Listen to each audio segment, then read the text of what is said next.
And receive His Excellency the President to Kololo ceremonial grounds. His Excellency is accompanied by the First Lady, Mama Janet Museveni.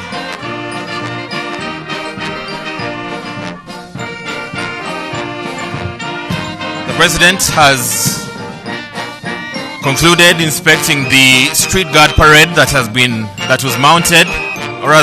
mounted this afternoon, and now officially receiving him to Parliament, to Kololo ceremonial grounds, is the Speaker, the Deputy Speaker, Minister for Finance, who has a very key role this afternoon, as well as the administration of Parliament. The President, accompanied by Mama, shall proceed to sign the official registration book of Parliament to register his presence in Parliament. And after His Excellency has signed the official registration book, then the Speaker shall lead her procession to come to the main tent right here, where we shall begin the day's plenary. As I mentioned earlier, there's a program that is going to be followed this afternoon that is very well known by honorable members of Parliament. But just to guide our distinguished guests who are here, after the official signing of the registration book, as a welcome to His Excellency the President and Mama, the Speaker shall lead the procession to Parliament. Thereafter we shall have the anthems, that is the Uganda national anthem, followed by the East African anthem. Thereafter we shall have prayers, and then the Speaker shall proceed to proclaim the Kololo ceremonial independence grounds as the official precincts of Parliament of the Republic of Uganda. After that, she shall give her communication to the honorable members of Parliament present, and thereafter she shall invite His Excellency the President to give the budget speech. The President usually delegates this very key important role to his Minister for Finance, who is already present in the dais, soon to be the Chamber of Parliament, Honorable Matia Kasaija, who is also a Commissioner of Parliament. After that, the President shall give a speech after the reading of the official estimates expected to be utilized in financial year 2025-2026. And thereafter, the House shall adjourn, and it shall be a close of business for the day. This shall be witnessed through the anthems in reverse order, which shall be the East African anthem, followed by the Uganda national anthem, and thereafter the departure shall be in reverse order, which means the last person to arrive here today shall be the first person to depart.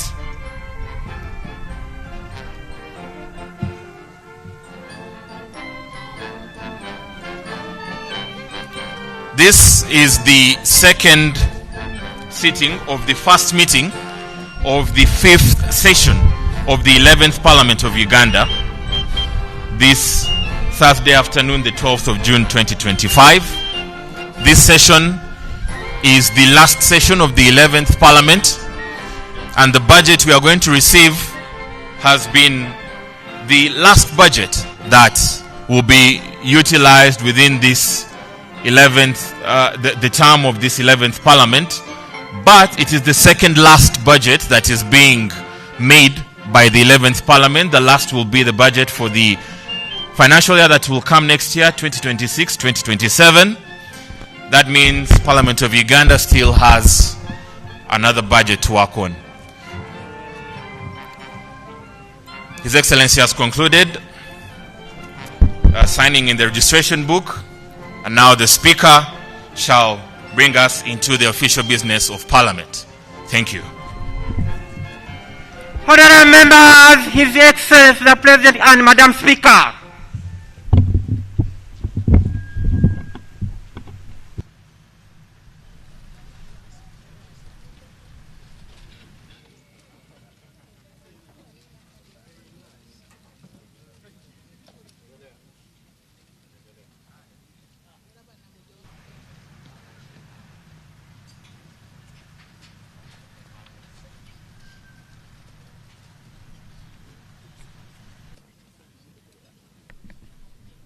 The anthems. The anthems.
Prayers.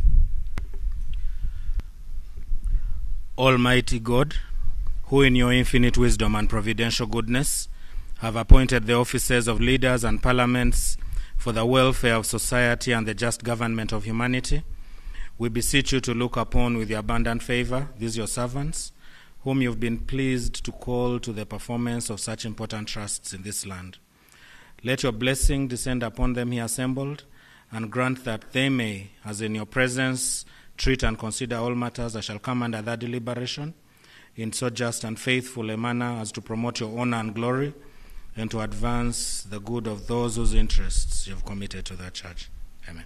Amen.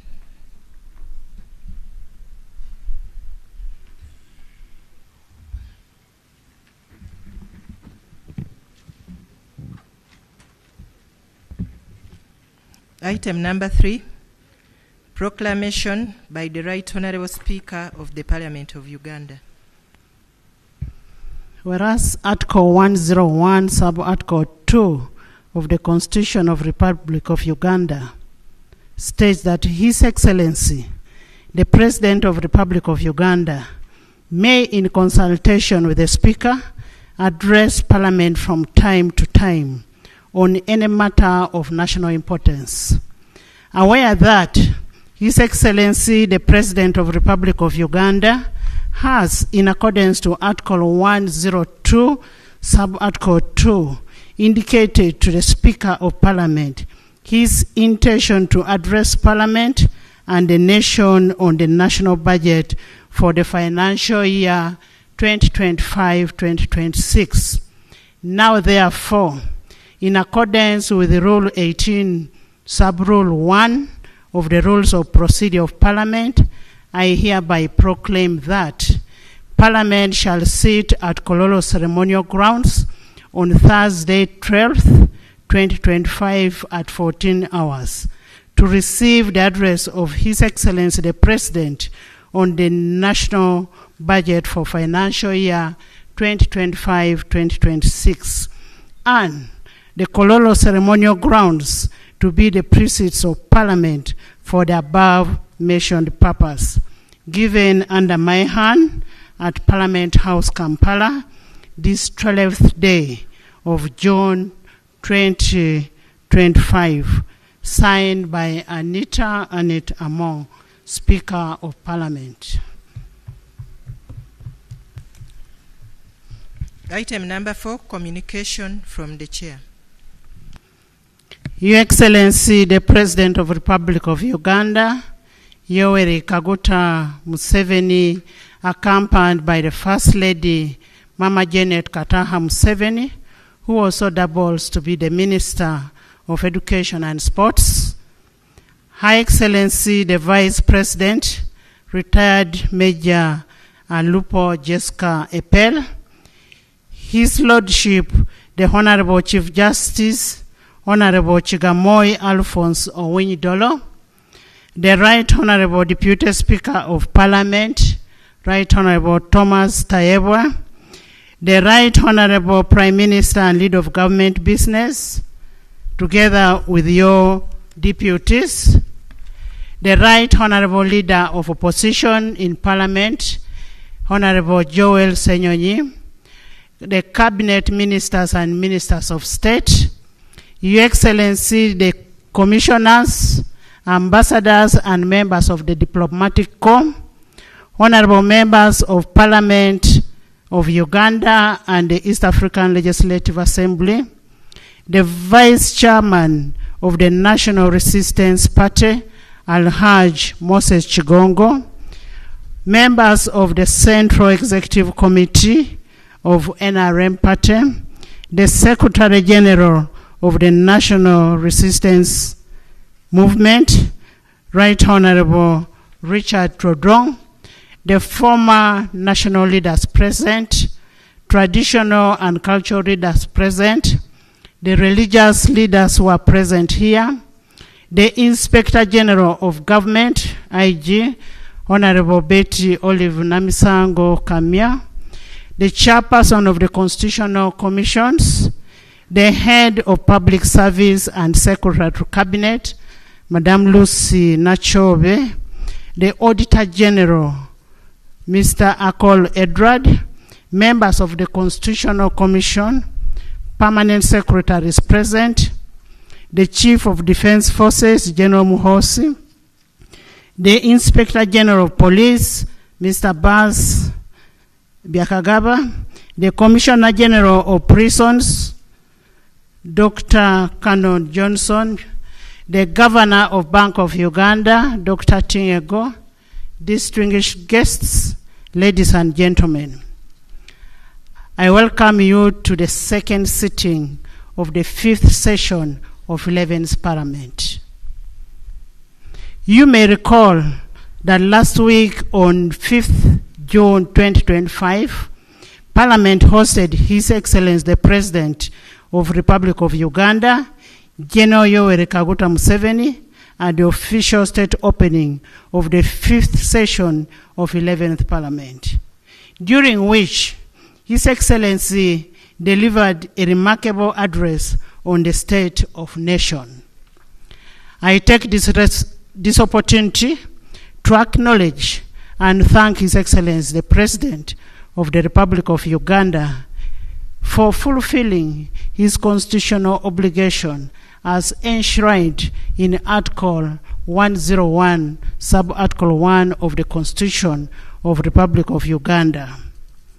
Today, we are once again immensely gratified to host His Excellency, the President of the Republic of Uganda, who is here to deliver the budget speech for financial year 2025-2026 in fulfillment of his constitutional obligation under Article 155, Sub-Article 1 of the 1995 Constitution of the Republic of Uganda, which states that the President shall cause to be prepared and laid before Parliament in each financial year, but in any case not later than 15th day before the commencement of the financial year, the estimates of revenue and expenditure of government for the next financial year.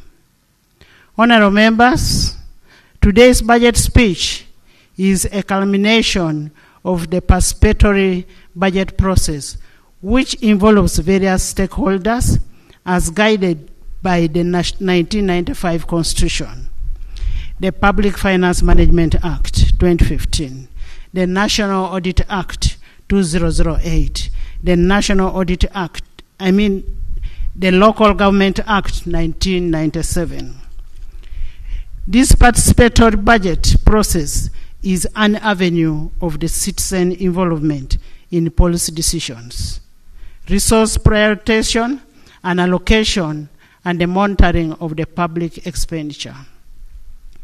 As a people-centered parliament, we commend the various stakeholders for making their input in the national budget, and we urge them to sustain the civic awareness and responsibility during the actual budget execution and accountability as well. Your Excellency, the Parliament of Uganda is cognizant of the people participation as a cornerstone for deepening democracy, which is a standing governance principle for our beloved nation. Your Excellency and honorable members, allow me to highlight some of the key milestones achieved by legislature during the budget consideration process. Pursuant to Section 9, 5, and 8 of the Public Finance Management Act 2015 and Rule 145 of the Rules of Procedure, the House approved the National Budget Framework Paper 2025-2026, 2029-2030 on the 30th day of January 2025. 2. Pursuant to Section 12 of the Public Finance Management Act 2015 and Rule 152 of Rules of Procedure, Parliament approved a ministerial policy statement for financial year 2025-2026 during the period of 9th to 16th April 2025. Pursuant to Section 8 of the Public Finance Management Act 2015 and Rule 157 of the Rules of Procedure, Parliament passed 7 tax and revenue bills on 13th and 14th May to enable the realization of revenue to finance the national budget for financial year 2025-2026. In furtherance to Section 14 of the Public Finance Management Act 2015 and Rule 158 and Rule 159 of the Rules of Parliament, Parliament approved the national budget for the financial year 2025-2026 on 15th day of May 2025. Your Excellency, the efficiency and effectiveness of legislature is as a result of constructive engagement between legislature, executive, and judiciary, as well as the relevant stakeholders. I take this opportunity to greatly appreciate all the honorable members of Parliament, the front bench, the shadow cabinet, and all the stakeholders for their dedication throughout the budgeting process and ensuring that we do not only meet the legal and constitutional timeline, but also adequately interrogate the budget. Your Excellency, without preempting your speech on this day, I would like to highlight the silent issues that arose during the budget consideration process. One, the need to strengthen the oversight over wealth creation funds, notably the parish development model, the youth livelihood, UWEP, SAGE, so that the funds actually reach their intended beneficiaries and attain the desired impact. Two, to strengthen the implementation and oversight of high-impact projects under the NDP4, so that the intended objectives are achieved. These high-impact projects are what we previously referred to in NDP3 as the core projects. Three, to strengthen the commitment control in budget execution by compelling the accounting officers to commit to the actual budgets and work plans as approved. This is important for budget discipline. Four, the minimization of supplementary budgets and the need to adherence to Section 25(7) of the Public Finance Management Act 2015 to limit supplementary budget requests to items that are absorbable, unavoidable, and unforeseeable. Five, the need to adequately plan and resource efficiency management measures to address the prevailing debt burden. The need to increase public investment in productive growth areas such as a MIOGA, parish development model, the 4-acre prosperity model, and deepen the financial inclusion and aid the growth of taxable formal sector so as to widen the tax base and improve on the tax to GDP ratio. Your Excellency, in the spirit of fostering regional integration, Parliament is cognizant of the need for deliberate reforms in customs and immigrations. These requirements and procedures are in order to eliminate the non-tariff barriers and ease the movement of people, goods, and services across the East African community. The need for deliberate intervention to enhance the human capital development as a way of strengthening the competitiveness of Ugandan population. Your Excellency and members, as we embark on financial year 2025-2026, I call upon the accounting officers to ensure the prudent, efficient, and effective utilization of public resources, and that is pursuant to Section 21 and 45 of the Public Finance Management Act 2015. Your Excellency and honorable members, Article 83, Sub-Article 2A of the Constitution of the Republic of Uganda permits members of Parliament to leave and join political parties or political organizations of their choice within 12 months before the end of term of Parliament in order to participate in activities or programs for political parties or political organizations relating to the general elections.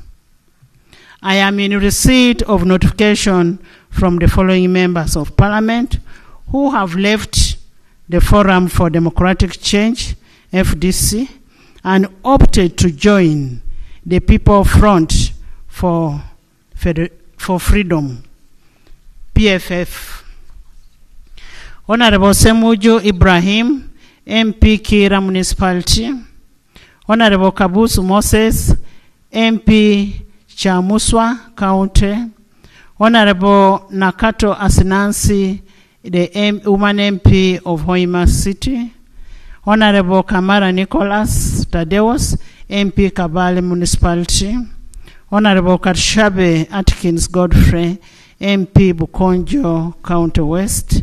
Honorable Mohindo Harold Tony, MP Bukonjo, County East. Honorable Namanya Naboth, MP Rubabo County. Honorable Muijiche Francis, MP Buhesh County. Honorable Awol Betty Ochan, Gulu City Woman Member of Parliament. We extend our best wishes to the members as they exercise their freedom of association as enshrined in Article 29 of the 1995 Constitution that we sought to uphold.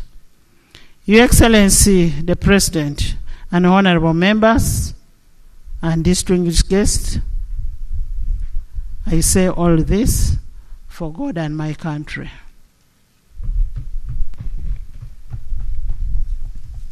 Item number 5, presentation of the budget speech by His Excellency the President of the Republic of Uganda. Honorable members, I have been duly notified that the Minister of Finance, Planning and Economic Development will deliver the budget speech on behalf of His Excellency the President, and thereafter the President will also give his remarks, additional remarks to what has been delivered. I now want to invite the Minister of Finance, Planning and Economic Development to deliver the budget speech. Honorable Minister.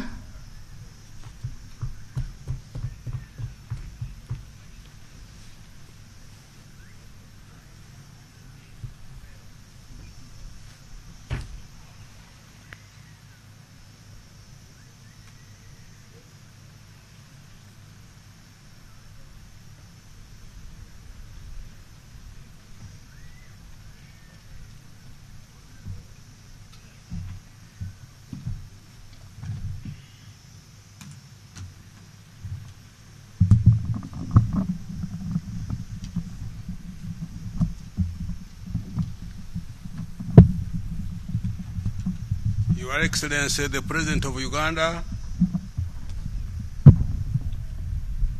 Your Excellency, the Vice President, Right Honorable Speaker of Parliament, Your Lordship, the Chief Justice, Right Honorable Deputy Speaker of Parliament, Your Lordship, the Deputy Chief Justice, the Vice Chairman of the NRM Party, the Right Honorable Prime Minister, Right Honorable Deputy Prime Ministers, Honorable Ministers, Your Excellencies and the Ambassadors and the heads of diplomatic missions, Honorable Members of Parliament, former national leaders, cultural leaders, religious leaders, distinguished guests, ladies and gentlemen, good afternoon. Madam Speaker, in fulfillment of Article 155, Part 1 of the Constitution, and on behalf of His Excellency the President, I present to Parliament and to the people of Uganda the budget for financial year 2025-26 as approved by Parliament. Madam Speaker, in this speech, I will, 1, provide accountability to the people of Uganda on the performance of the commitments made by the NRM government for the first half of the Uganda Vision 2040. 2, present the recent performance of the economy and outlook. 3, account to the people of Uganda on the commitments that government made for financial 24-25 that is coming to an end in a few days, and the private areas of the budget for financial year 25-26. 4, highlight the financing strategy of the financial year 25-26 budget. Now, accountability of the performance of the commitments made by the NRM government for the first half of Uganda Vision 2040. Madam Speaker, let me first congratulate His Excellency the President on his leadership that has built a resilient, stable, transformative, and competitive economy that is attractive to investors. Obugaro. Uganda is among the fastest growing economies in the world and is projected to become the fastest growing by 2031 according to the Harvard Growth Club. This is despite the various domestic, regional, and global shocks that have impacted us in the recent years. The growth is on account of a unique economic ideology championed by His Excellency the President, which is built on the four principles of socio-economic transformation, patriotism, Pan-Africanism, and democracy. Madam Speaker, the first half of Uganda Vision 2024 started in 2010 with the implementation of the first 5-year National Development Plan and thereafter NDP 2 and NDP 3, which ends this financial year.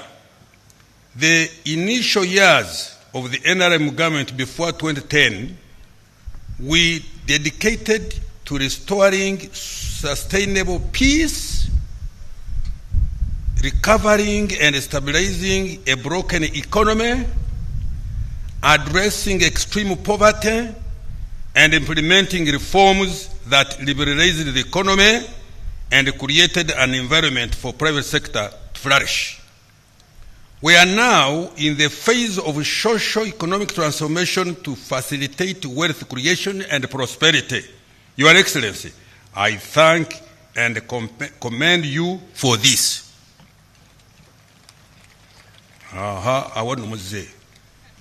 Madam Speaker, the budget for financial year 2025-26 will conclude the implementation of the current NRM manifesto and start the implementation of the fourth National Development Plan.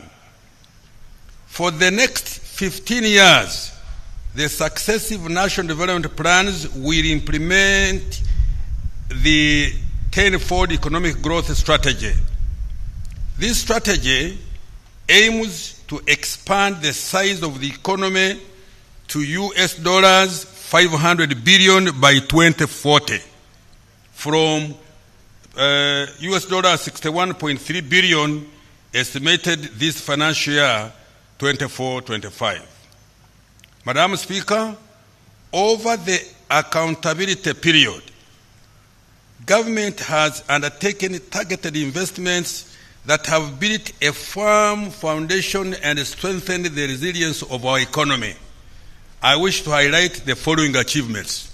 1, total peace, security of person and property, political stability have been the foundation upon which sustained high economic growth and wealth creation to be built.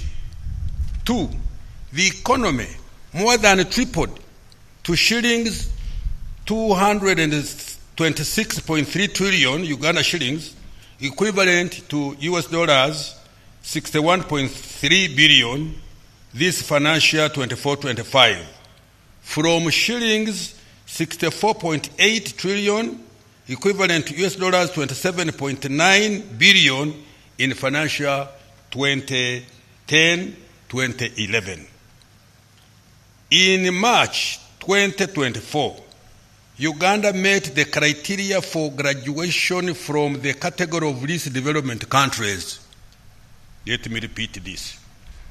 In March 2024, Uganda met the criteria for graduation from the category of least developed countries. 4, life expectancy has improved to 68.2 years in financial year 23-24 from 63.3 years in 2010-11 and from 50.4 years in 2002. This has been partly driven by improvements in access to health services, massive immunization campaigns that reduce disease prevalence and child mortality. 5. The population living within a 5-kilometer radius of a health facility is now 91% from about 8% in financial year 2010-2011. And 81% of parishes now have government-aided schools. 6. Poverty has decreased by 16.1% in financial year 2020-23-24 from 24.5% in financial year 2010-2011. In addition, Madam Speaker, persons in the subsistence economy reduced to 33% in financial year 23-24 from 69% in financial year 2010-2011. Madam Speaker, Uganda is becoming a more equal society. The results of the National Household Survey released by the Uganda Bureau of Statistics last month show that income inequality has declined significantly in the past 4 years. The Gini coefficient, which is a statistical measure used to determine the extent of income inequality within a population, has reduced to 36% from 41% in 2020. 8. Madam Speaker, Ugandans can now connect to all borders on tarmac and reach all parts of the country, east, west, south, north, by tarmac or improved mudam roads. 9. Installed electricity generation capacity increased fourfold to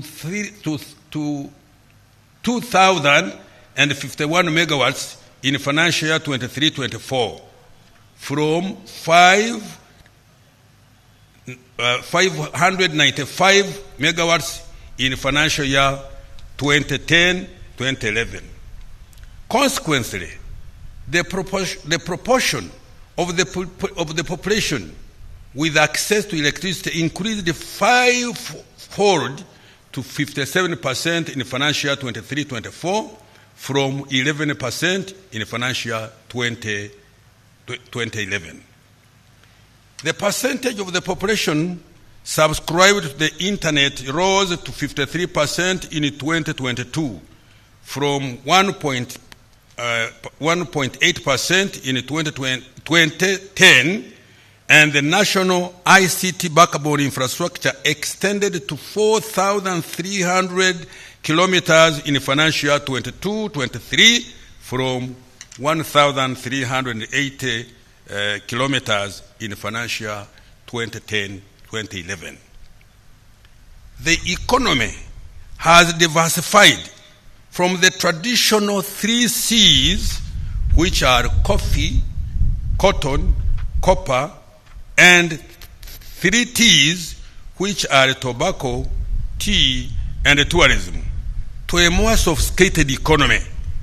For example, Uganda has added 31 new products to its export basket in the last 15 years, including light manufactured products such as steel, processed food, cement, pharmaceuticals, dairy products,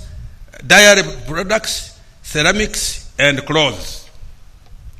The number of manufacturing units, factories of various sizes, has increased by about 18,000 from 31,757 in 2010-2011 to 50,000 in financial year 2023-24. As a result, this has increased the share of manufactured exports significantly. Madam Speaker, Uganda's economy has been able to achieve all these milestones on account of the right strategy of the NRM government.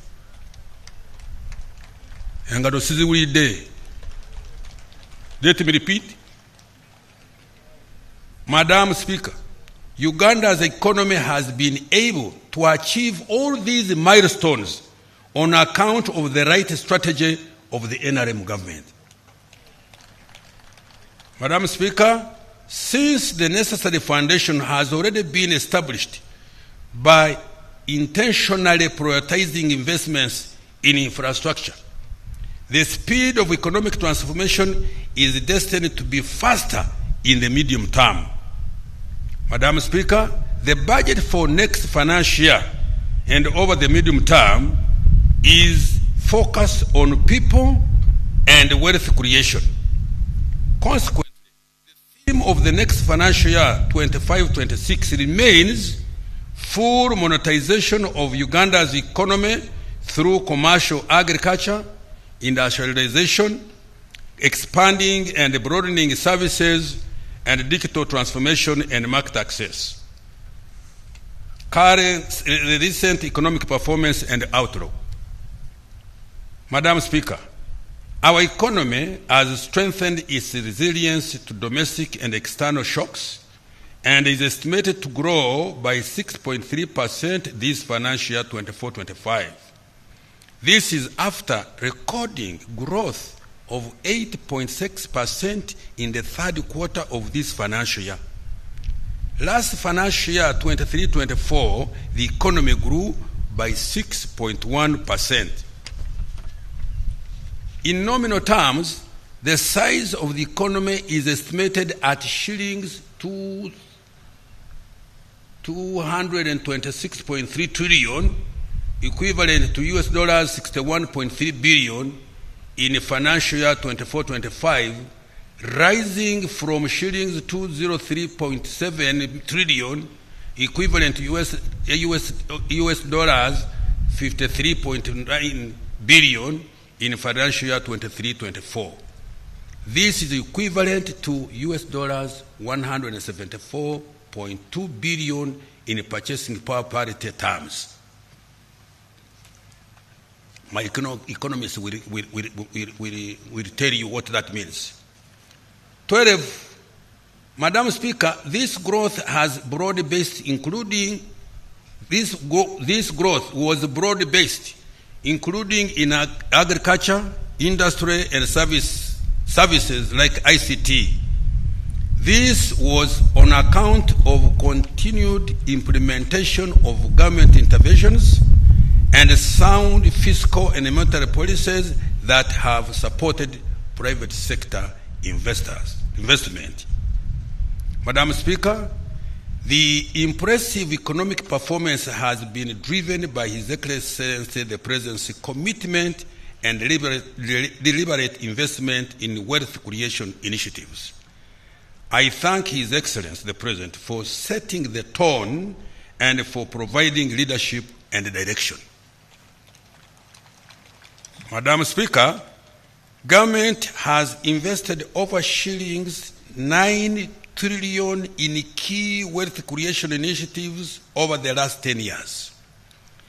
These include Uganda Development Bank, 4.45 trillion, the Parish Development Model, shillings 3.3 trillion by end of financial year 24-25, Emioga, shillings 553 billion, the Youth Livelihood Program, shillings 207.95 billion, the Small Business Recovery Fund, shillings 100 billion, the Agricultural Credit Facility, shillings 495 billion, the Youth Venture Capital Fund, shillings 12.5 billion, Uganda Women Entrepreneurship Program, shillings 168 billion.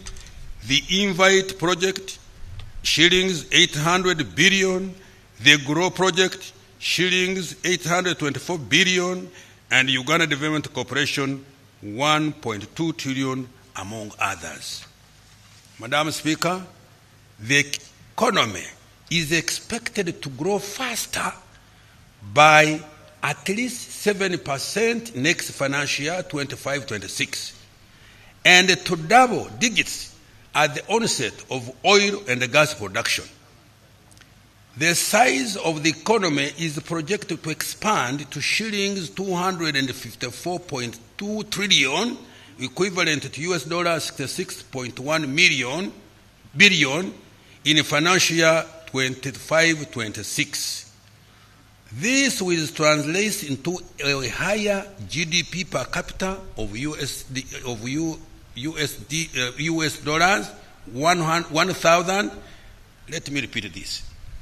This will translate into a higher GDP per capita of US dollars 1,324 next financial year, compared to US dollars 1,263 GDP estimated for this financial year ending the 30th June this year. Inflation. Madam Speaker, inflation is under control. For the year ending May 2025, the speed at which prices of goods and services rose slowed to 3.4% compared to 4.1% in the same period of the year ago. The slower pace of the increase in domestic prices was due to good export performance and FDI inflows, which led to a stable shilling, increased food production driven by good weather and the parish development model, and the close coordination of the fiscal and monetary policies. In addition, a reduction in the global prices of petroleum products also contributed to the lower prices. The country has been able to benefit from these lower global prices because of the direct importation of petroleum products by the Uganda National Oil Company, UNOC, which removed middlemen in the petroleum supply chain. Therefore, inflation is expected to remain below the policy target of 5% per annum. Now, exchange rates. Madam Speaker, despite global uncertainties, the Uganda shilling has been among the few most stable currencies in Africa.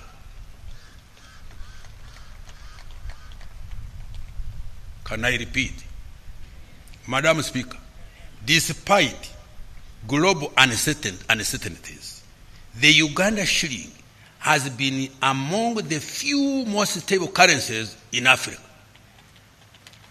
The shilling appreciated by 4% year on year in April 2025 compared to the same month in 2024. Uganda's shilling has been ranked the most stable currency in Africa, according to the International Financial Statistics Division of the IMF. This resilience is due to good export performance, strong inflows of foreign direct investment, and tourism receipts. Now, interest rates. Madam Speaker, the price of money has reduced to an average of 17.7% per year in March 2025 from 18.1% in November 2024. This decline was partly driven by a slight reduction in the Bank of Uganda's reference interest rate and increased lending at lower interest rates to lower risk borrowers. Private sector credit. Madam Speaker, The stock of private sector credit grew to shillings 23.3 trillion in March 2025 from shillings 21.9 trillion in June 2024. This represents growth of 6%. Although this is low, it is expected to increase as private sector activity and household demand continues to recover.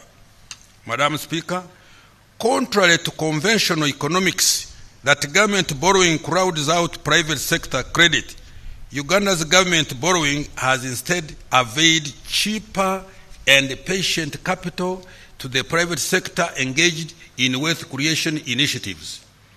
Government borrows from commercial banks at relatively high rates and avails financing to the private sector in strategic sectors at relatively low or no interest rates. Government has provided direct credit to the private sector and household to supplement credit from commercial banks and other financial institutions through PDM, Emyoga, Youth and Women Livelihood Funds, Women Enterprise Support Funds totaling shillings 9.1 trillion, which is equivalent to 3.6% of total domestic economic output in financial 24-25. External sector development. Madam Speaker, total exports of goods and services for the 12 months of March 2025 is US dollars 11.8 billion from US dollars 9.56 billion for the same period in year 2024. Of this, exports of goods were US dollars 9.3 billion for the same period, up from 7.3 billion in March 2024, representing growth of 26%. The top exports include gold, US dollar 3.698 billion, coffee, US dollars 1.83 billion, which alone had an annual average growth of 84.9%. Industrial products, 626.5 US dollars million, cocoa beans, US dollars 410.8 million, milk products, US dollars 285 million, base metals and products, US dollars 230.6 million, sugar, US dollars 186.5 million, fish and fish products, US dollars 107.7 million, maize, US dollars 86.37 million, and other agricultural products like tea, tobacco, cotton, beans, fruits, vegetables, flowers, simsim, sesame, nuts, vanilla, and other grains, giving US dollars 575.9 million. Madam Speaker, this financial year, for the first time in the history of Uganda, coffee exports earnings not only exceeded the $1 billion mark, but are on track to double to US dollars 2 billion per year. While it took the country more than a century to reach US dollars 1 billion earnings per annum from coffee, it has taken just 1 year to double these earnings. This is an example of the kind of economic leap envisioned under the tenfold growth strategy. I therefore implore Ugandans to grow more coffee and, most importantly, add value to our coffee before we export it for higher earnings. Madam Speaker, for the year ending March 2025, the Middle East was Uganda's top export destination, followed by the East African Community, Asia, and the European Union. Uganda recorded large trade surpluses with the Middle East worth US dollars 186.3 million and the European Union worth US dollars 117.7 million. The main export commodities to these markets were coffee, industrial and mineral products. Madam Speaker, I wish to note that His Excellency the President, Madam Speaker, I wish to note that His Excellency the President's message and deliberate strategy of increasing the share of manufactured exports in total exports has started producing positive results. New research by the Harvard Economic Growth Lab shows that Uganda has become more complex for its level of income. This means that while earnings from traditional exports like coffee are significantly increasing, their contribution to the total export basket is declining. New products that require more advanced production technology than that expected for our level of income are contributing an increasing share of our total exports. According to the study, in the last 15 years, Uganda added 31 new products to its export basket. Among these are ICT equipment, serums and vaccines, medicines, new pneumatic tires, batteries, gas turbines, electric integrated circuits, transmission apparatus for radio, telephone and TV, measuring instruments, and instruments for physical and chemical analysis, and light manufactured products such as steel, processed food, cement, pharmaceuticals, dairy products, ceramics, and cloth. The country also has an opportunity of harnessing the production of 50 new complex products which are referred to as strategic bets. Tourism and foreign direct investment. Madam Speaker, tourism earnings have grown by 13.1% to US dollars 1.52 billion in 12 months to March 2025 from US dollars 1.36 billion during the same period in 2024. This impressive growth is attributed to the sustainable peace, increased competitiveness of Uganda's tourism industry, and government investment in strategic tourism infrastructure, including Uganda Airlines, remittances from Ugandans living and working abroad were US dollars 1.4 billion 12 months to March 2025, compared to US dollars 1.33 billion in the same period in 2024. Madam Speaker, Uganda has maintained its top ranking as one of the best investment destinations in Africa. Let me repeat this. Madam Speaker, Uganda has maintained its top ranking as one of the best investment destinations in Africa. Foreign direct investments were worth US dollar 3.4 billion in 12 months to March 2025, compared to US dollars 2.99 billion during the same period in 2024. This performance was due to improved competitiveness of our economy. Fiscal performance.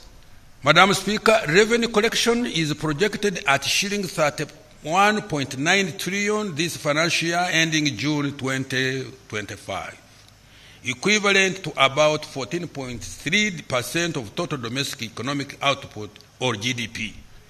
Total expenditure outturn is estimated at shillings 51.53 trillion this financial year, excluding Bank of Uganda securities and domestic financing date rollover. The budget deficit is estimated at 7.2% of GDP. Madam Speaker, government plans to collect shillings 37.2 trillion in domestic revenue next financial year 25-26. This will finance about 60% of the national budget.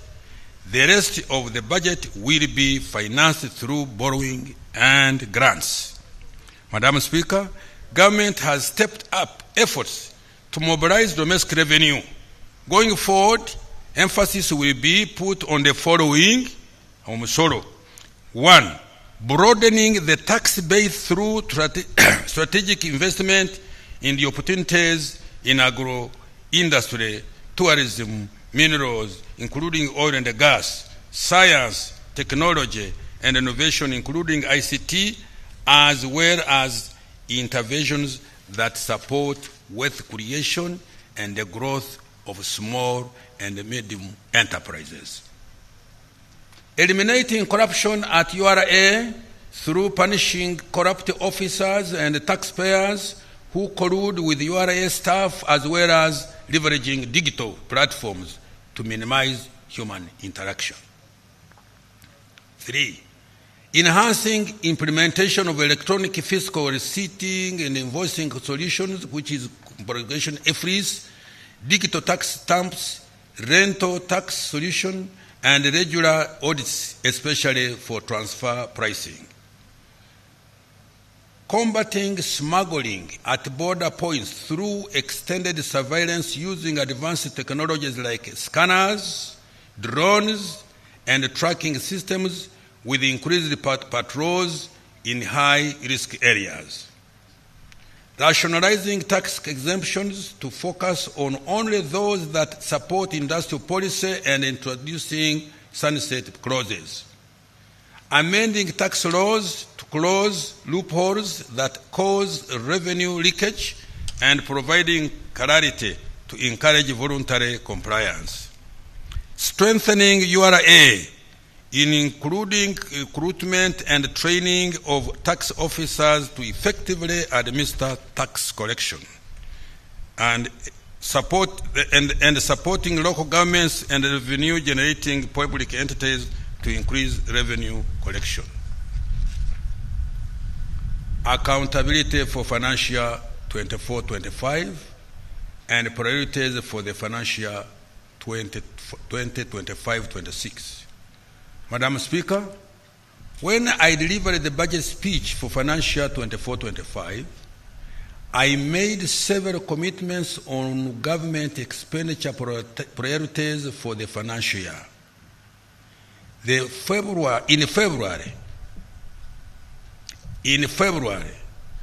2025, I presented a detailed semi-annual budget performance report of this financial year to Parliament in line with the law. In this section, I provide the highlights of what government has achieved this financial year to date. Madam Speaker, with respect to investing in people of Uganda, the following has been achieved. Let me repeat. Madam Speaker, with respect to investing in the people of Uganda, the following has been achieved. Health. Madam Speaker, during this financial year 24-25, the following milestones have been achieved in the health sector. 1. Government continued to invest in saving the lives of Ugandans by providing shillings 721 billion for healthcare supplies, general and essential medicines under the national medical stores. This included additional financing of shillings 100 billion for essential medicines, shillings 116.8 billion for RRVs, shillings 2.9 billion for anti-malaria medicines, shillings 17.8 billion for immunization supplies, and shillings 52.3 billion for laboratory supplies, and shillings 2.1 billion for anti-TB drugs. Government continued to improve healthcare infrastructure and equipment. For example, we completed, equipped, and commissioned 3 regional blood banks in Hoima, Arua, and Soroti. Operationalized 16 high-capacity oxygen plants across key regional referral hospitals. Continued infrastructure development and equipping of the 2 specialized centers for cancer and cardiovascular care. Infrastructure development of Rubowa Specialized Hospital is now at 68% progress, and training of the specialists is ongoing. Constructed new maternity wards and the staff houses in the health center 2s that are being upgraded to health center 3s. Distributed 20 digital X-ray machines to general hospitals and installed CT scans in 14 out of 16 regional referral hospitals. Government implemented interventions for preventive health care, for disease prevention and promotion of healthy lifestyles. For example, trained and deployed community health extension workers across the country to deliver essential health education on hygiene and sanitation, nutrition and disease prevention, and to support routine immunization effort. Undertook residual spraying in 13 districts, which protected the lives of 2.7 billion people and 560,000 households against malaria, and introduced the malaria vaccine into the extended program on immunization targeting children under 5 years of age. Improved digitization of healthcare services by extending connectivity of the electronic medical record system in 4 national referral hospitals and 16 regional referral hospitals. This has improved patient record management, drug dispensing, and monitoring the attendance of health workers. Strengthened the national ambulance and emergency care system by providing additional ambulances to improve the national emergency response and referral system. Madam Speaker, to further improve the health of Ugandans, a total of shillings 5.87 trillion has been provided in next financial year 25-26.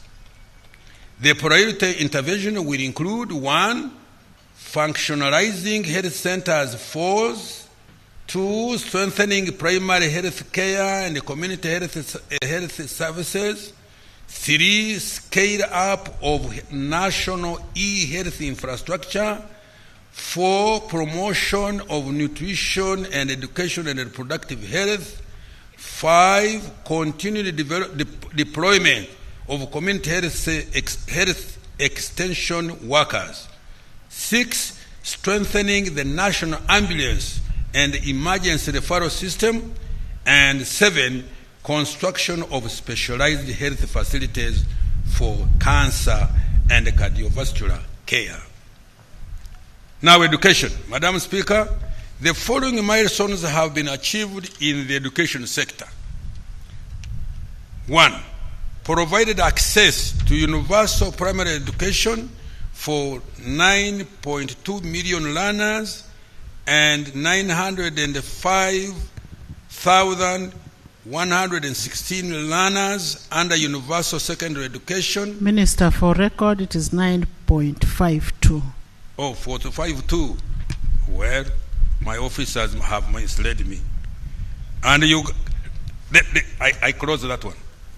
2, over 5,192 students, both on degree and diploma programs, benefited from higher education students loan financing scheme. In addition, 4,000 learners benefited from government sponsorship joining public universities.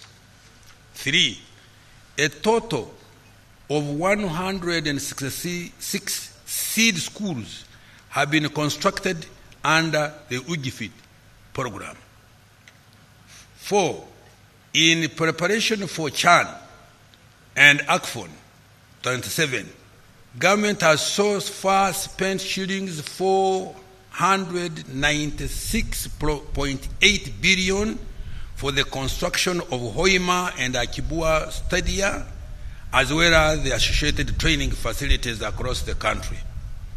Government will spend a total of shillings 1.3 trillion to get these facilities completed.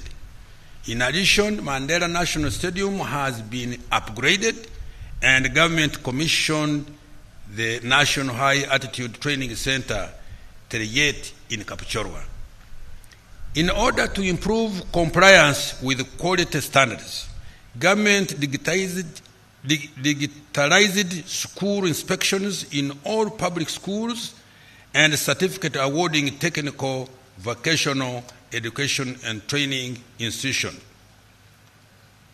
To improve the qualifications and skills of primary school teachers to meet the new minimum education requirement of degree level, government has established the Uganda National Institute for Teacher Education, UNITE. So far, UNITE has enrolled 1,000 students across 5 campuses and has been supported to undertake staff recruitment and take over the operations of 23 primary teachers' colleges to upgrade certificate teachers to diploma level.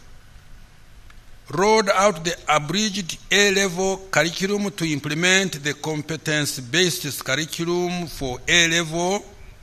A total of 357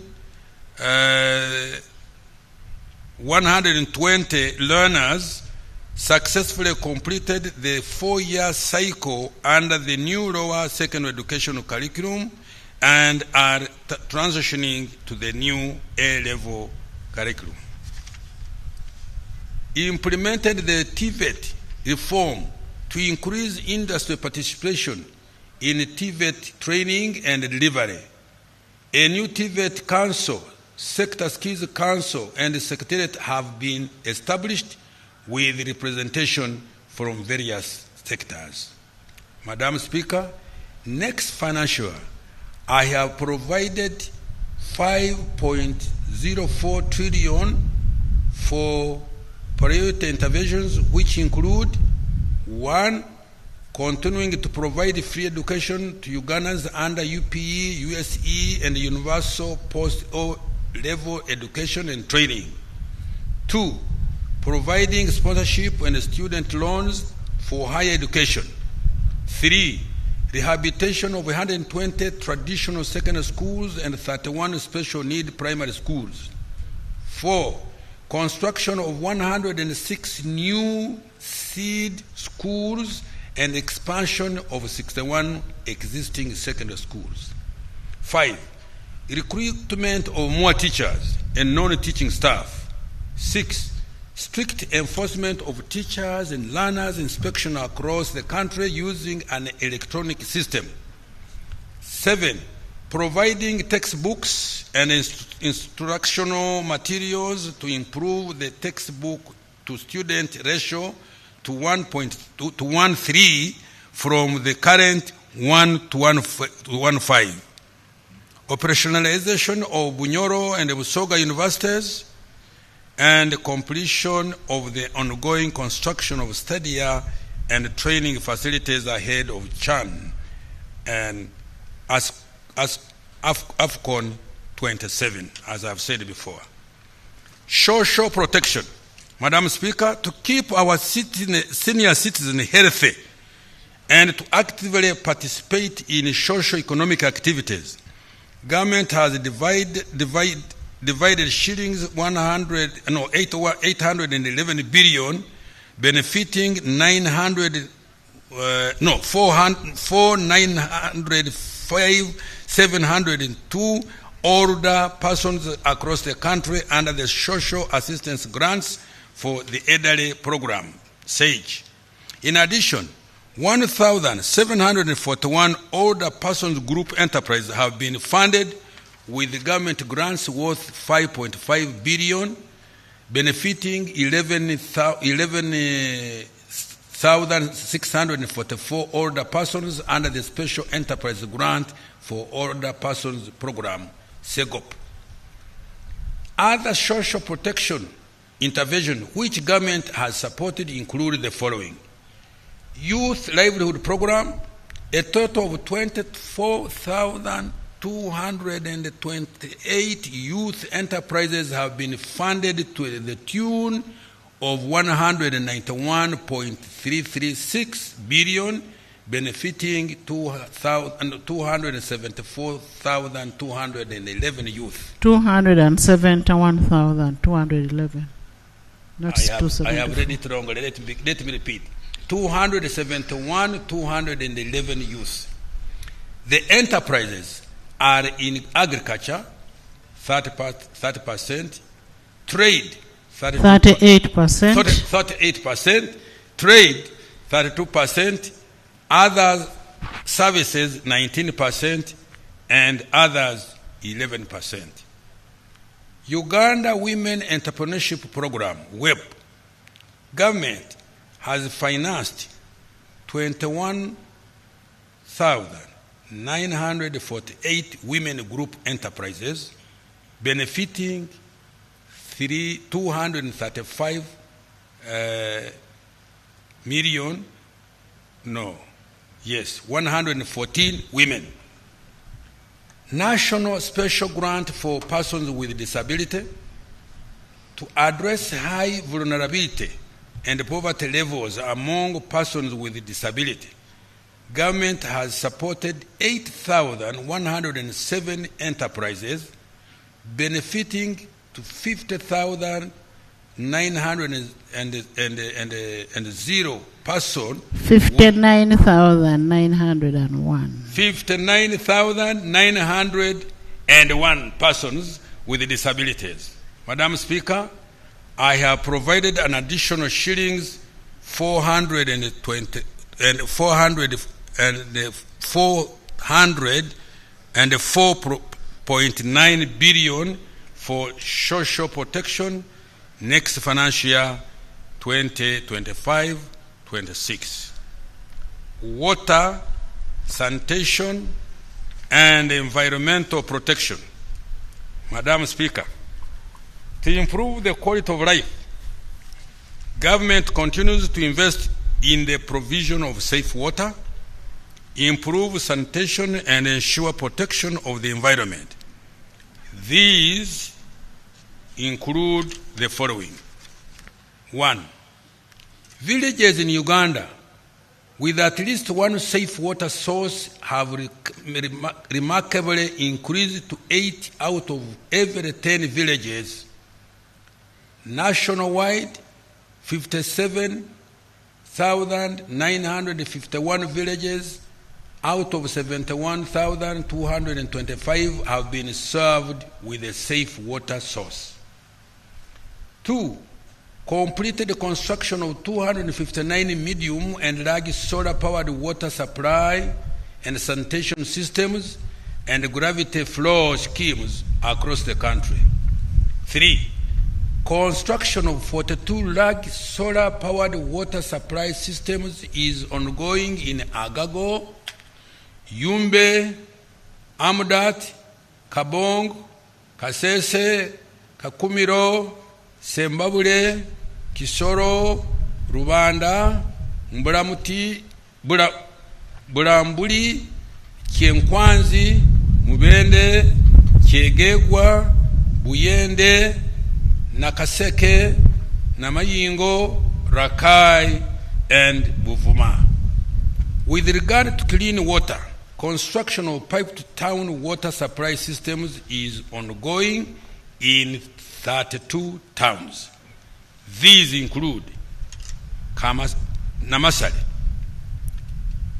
Kakingor, Kamuli, Ngoma Town, Lunya, Karogo, Phase 2, Ishaka, Mobilizing, Nyakashaka, Bukumi, Kanapa, and Odongei. Construction is also ongoing in Parabekar, Rhino Camp, Aradufile, Lubeli Refugee Settlement, Bulori, Nyanseke, Busale, Kibuzi, and expansion in 2 towns of Kiboga and Zigoti. Other beneficiary towns are Lamuon, Lacheskot, Ir, Lorenga Kora, Chora, Manafwa, Butaleja Busolwe, Terinyi, Kibuku, Kadama, Budaka, Kaliro, Namungarwe, Rukungiri, and Obongi. Construction of various water supply systems in 26 districts is at varying levels of physical progress.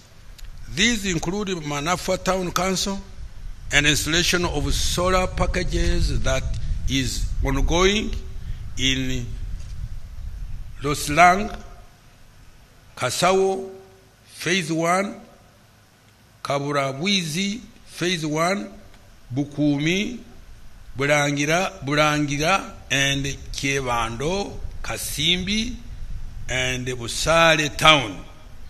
Also, government is starting the development of new piped water supply systems in Rwanda, Kabale, Albetong, Nakasongola, Kamuli districts, among others. Madam Speaker, I have provided an additional shillings 366.1 billion next financial year for water resource management, climate change mitigation, natural resources, and environment. The priority interventions include construction of water supply infrastructure to increase service in the underserved communities in rural, urban, and refugee settlements, increasing rehabilitation and expansion of existing water, sanitation, and hygiene infrastructure, and increasing forest and wetland cover. Madam Speaker, overall, I have allocated a total of shillings 11.44 trillion next financial year towards investing in the people of Uganda through health, education, social protection, and water and sanitation.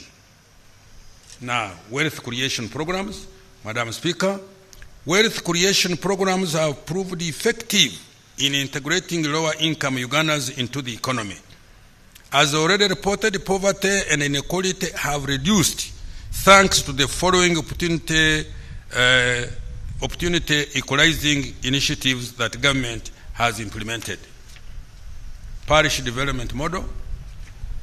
Madam Speaker, by 30th June this year, a total of shillings 3.3 trillion will have been transferred to 10,589 parishes across the country to transform the household still in subsistence to join the money economy.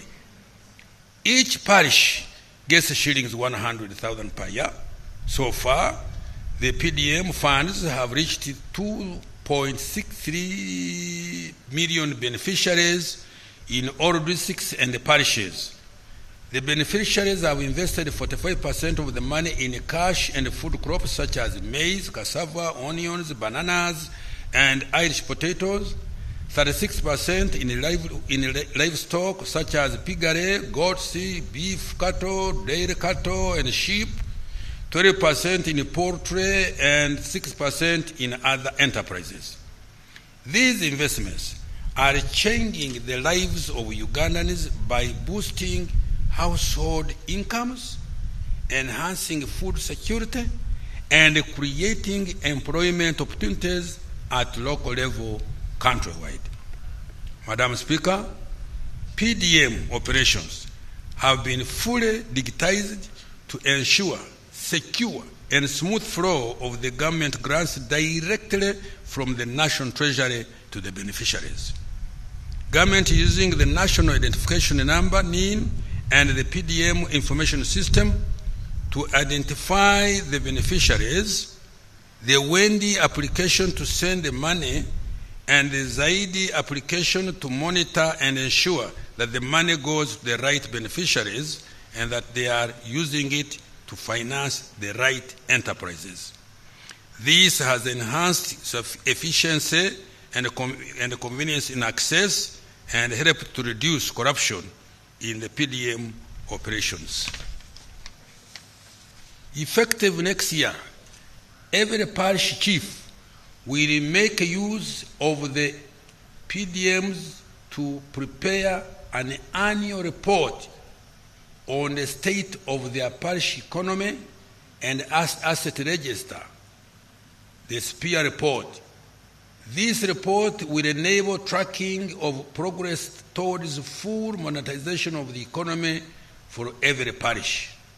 Madam Speaker, I have provided an additional 1.059 trillion next financial year 25-26 for further capitalization of the PDM.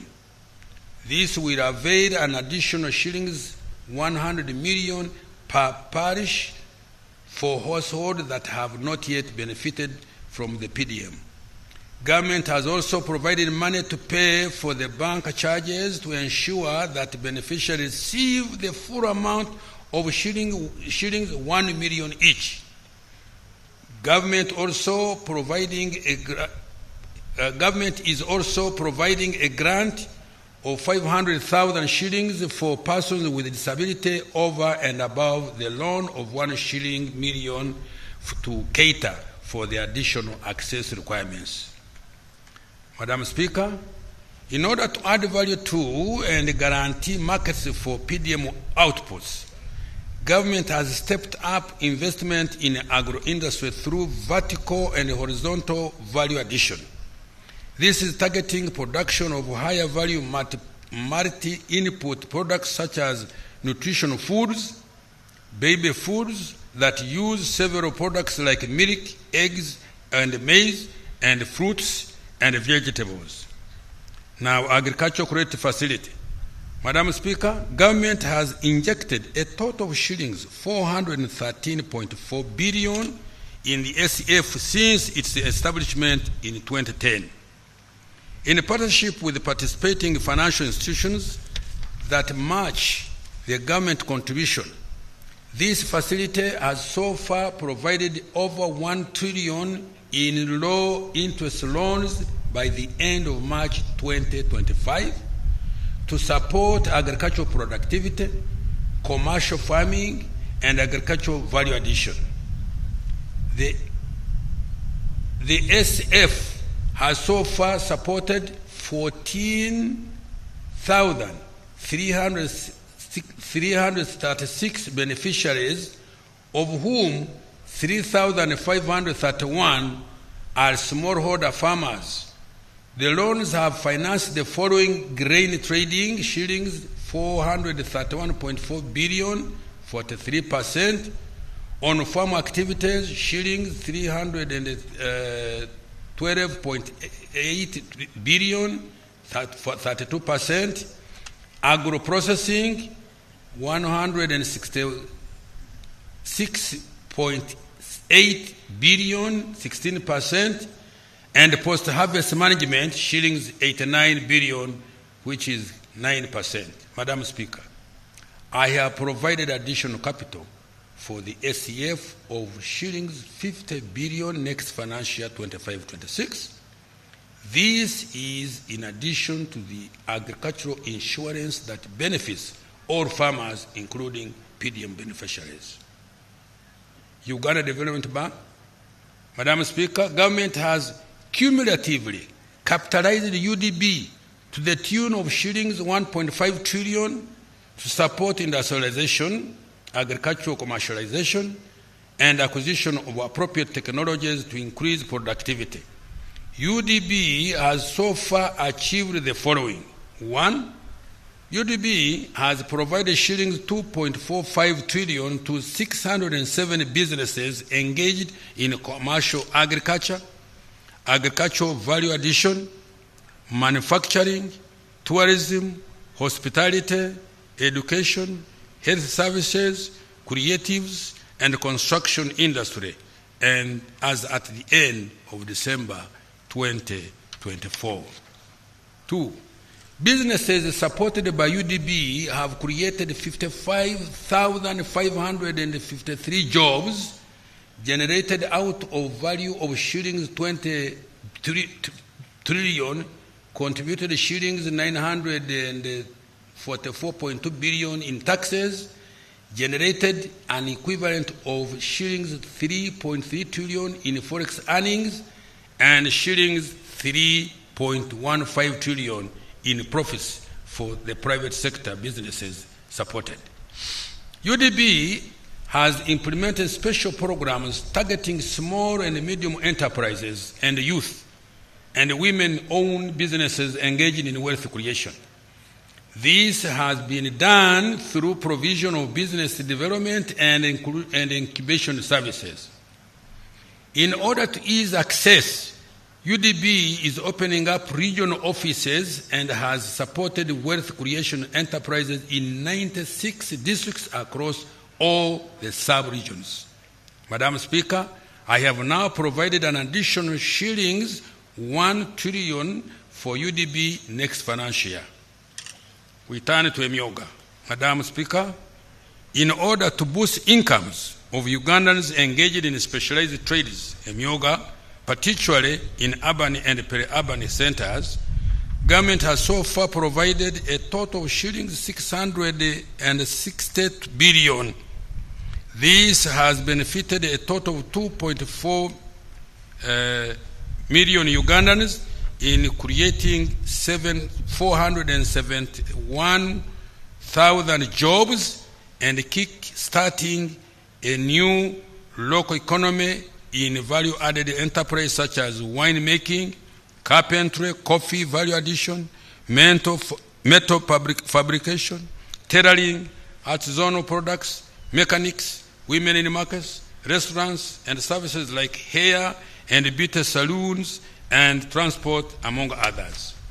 Madam Speaker, I am providing an additional 100 billion Uganda shillings next financial year to support more Emyoga enterprises as off-takers of PDM outposts.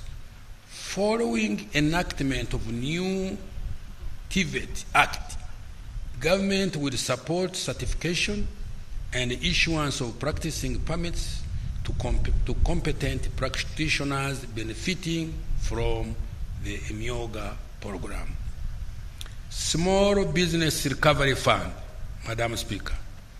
This fund was established to support small businesses which were affected by COVID-19 to recover with an initial capital of 100 million shillings, to be matched by commercial banks and other financial institutions.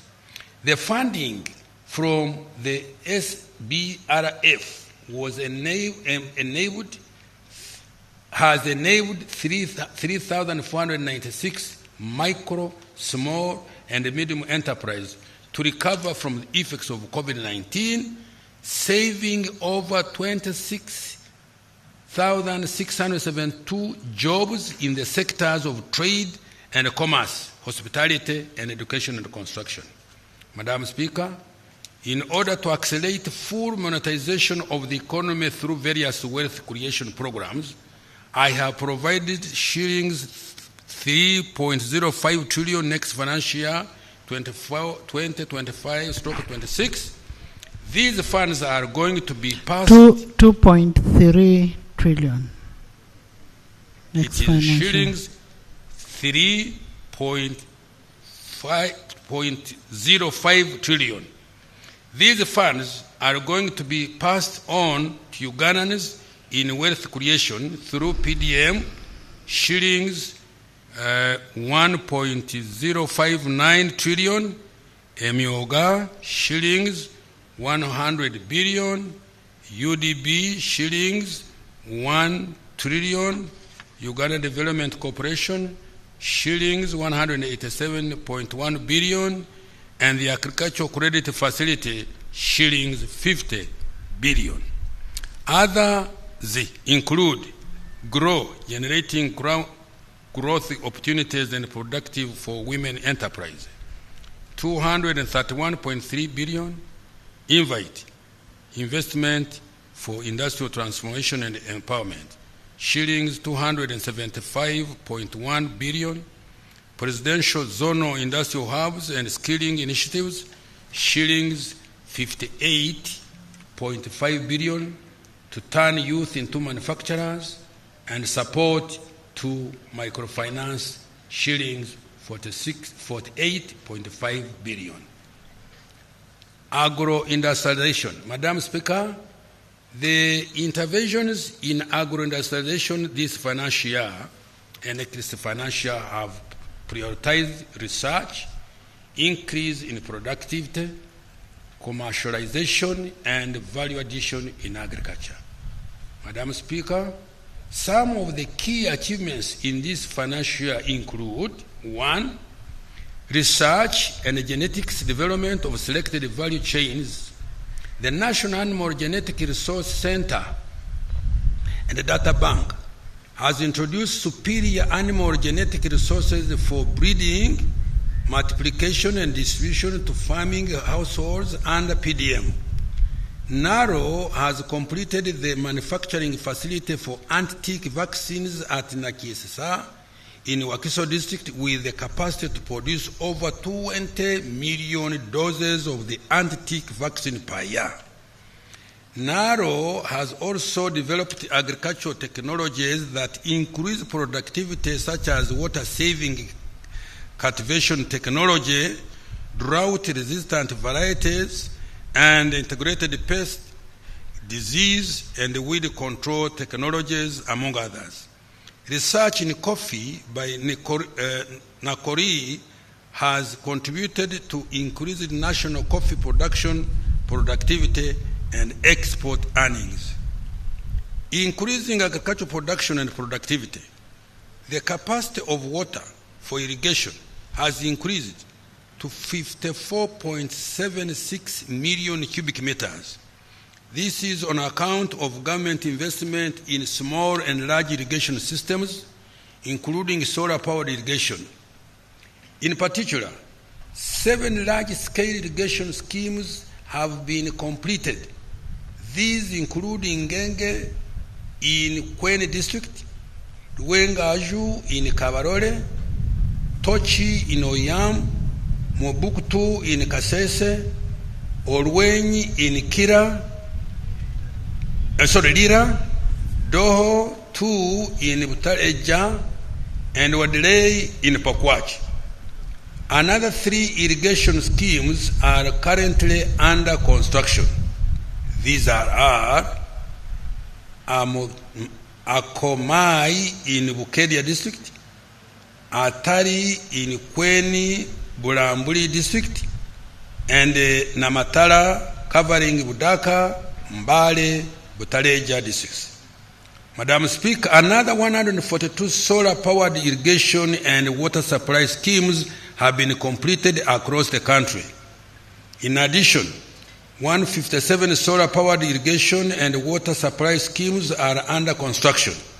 Furthermore, 4,300 micro-scale irrigation facilities were constructed in 135 districts across the country and have benefited smallholder farmers of less than 2.5 acres. Madam Speaker, in addition, government completed Useke Dam in Kabong and Ogunga Dam in Katakwi for livestock, irrigation, and fish farming.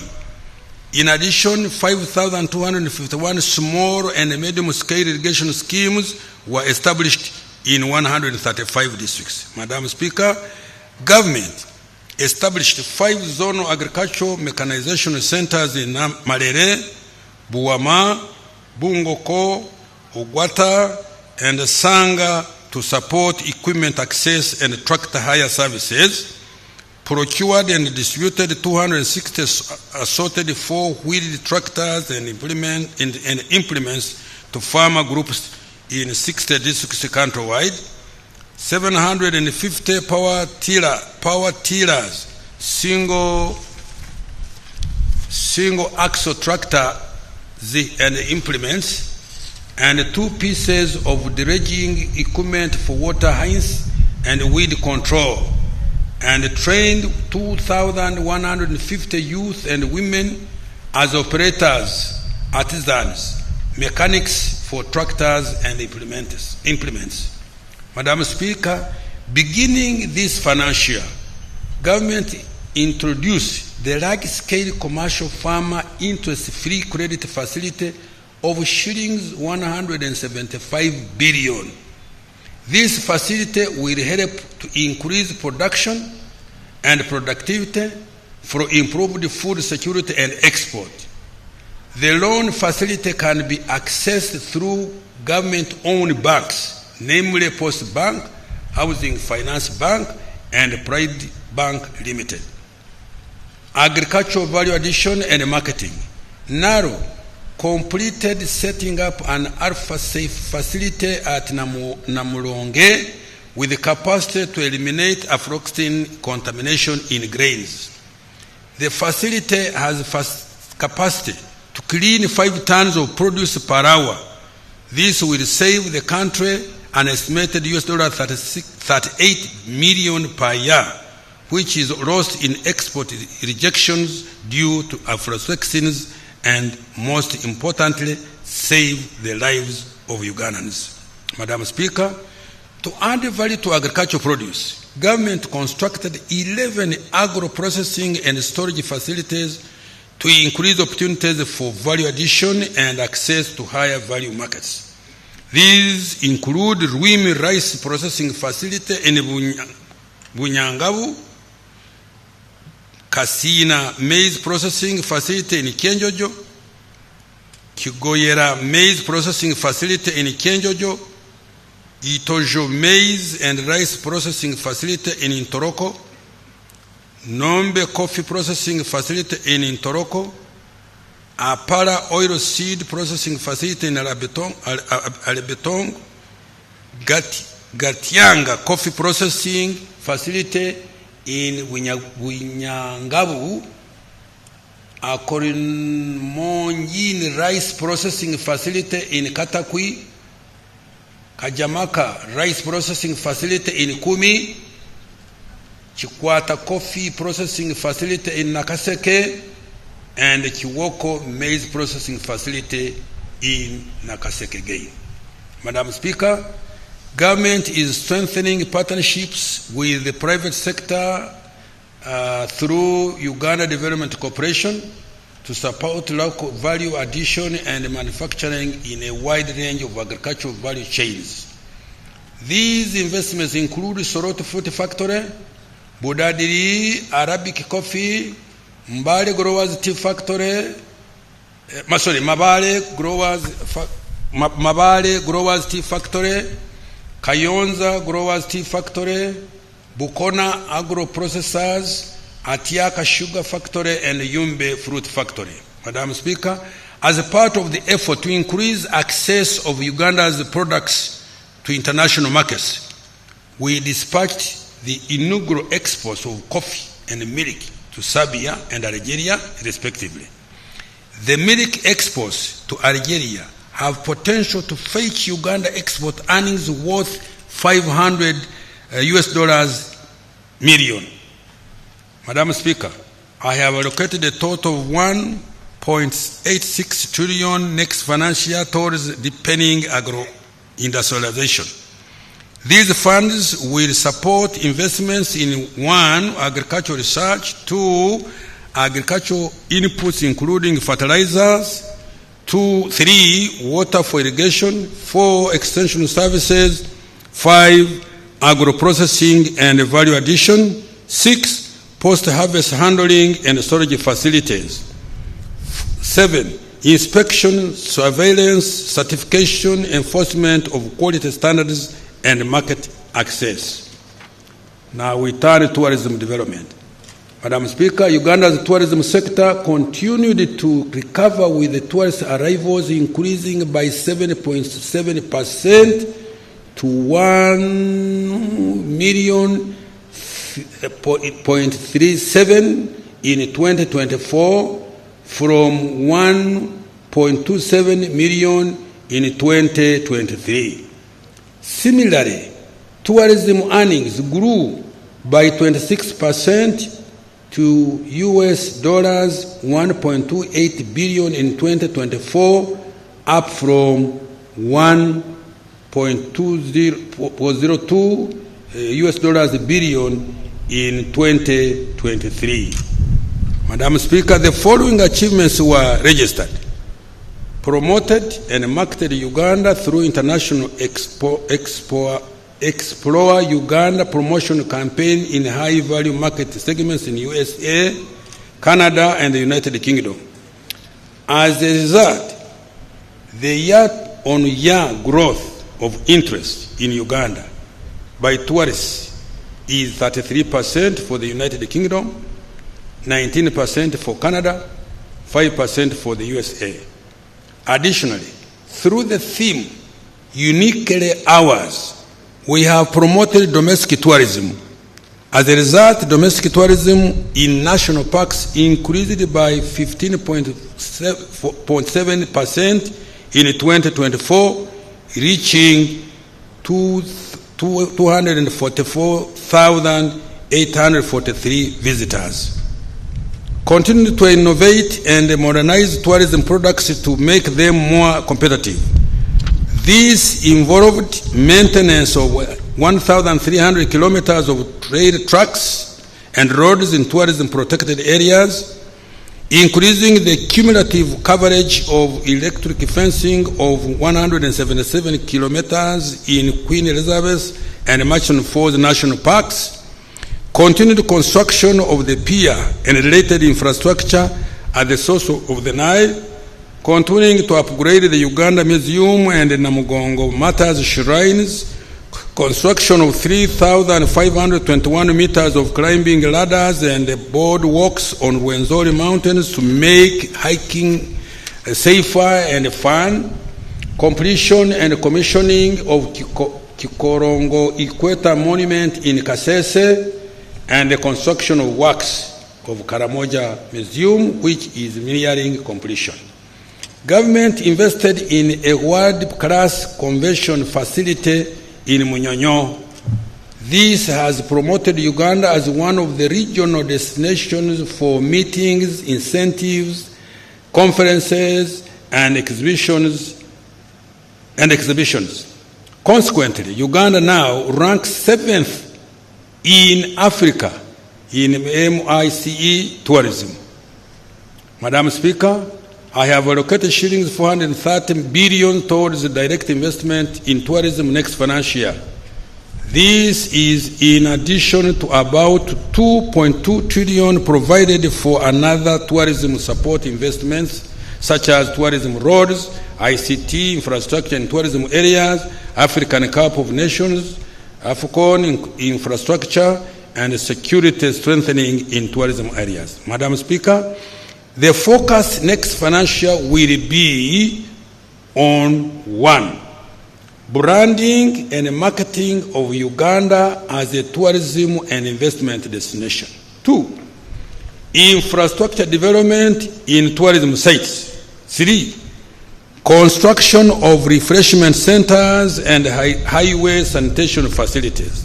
4, improving and enforcing hospitality standards and training.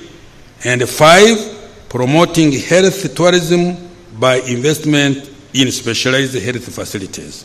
Madam Speaker, government has also stepped up investment in missions abroad to promote economic and commercial diplomacy.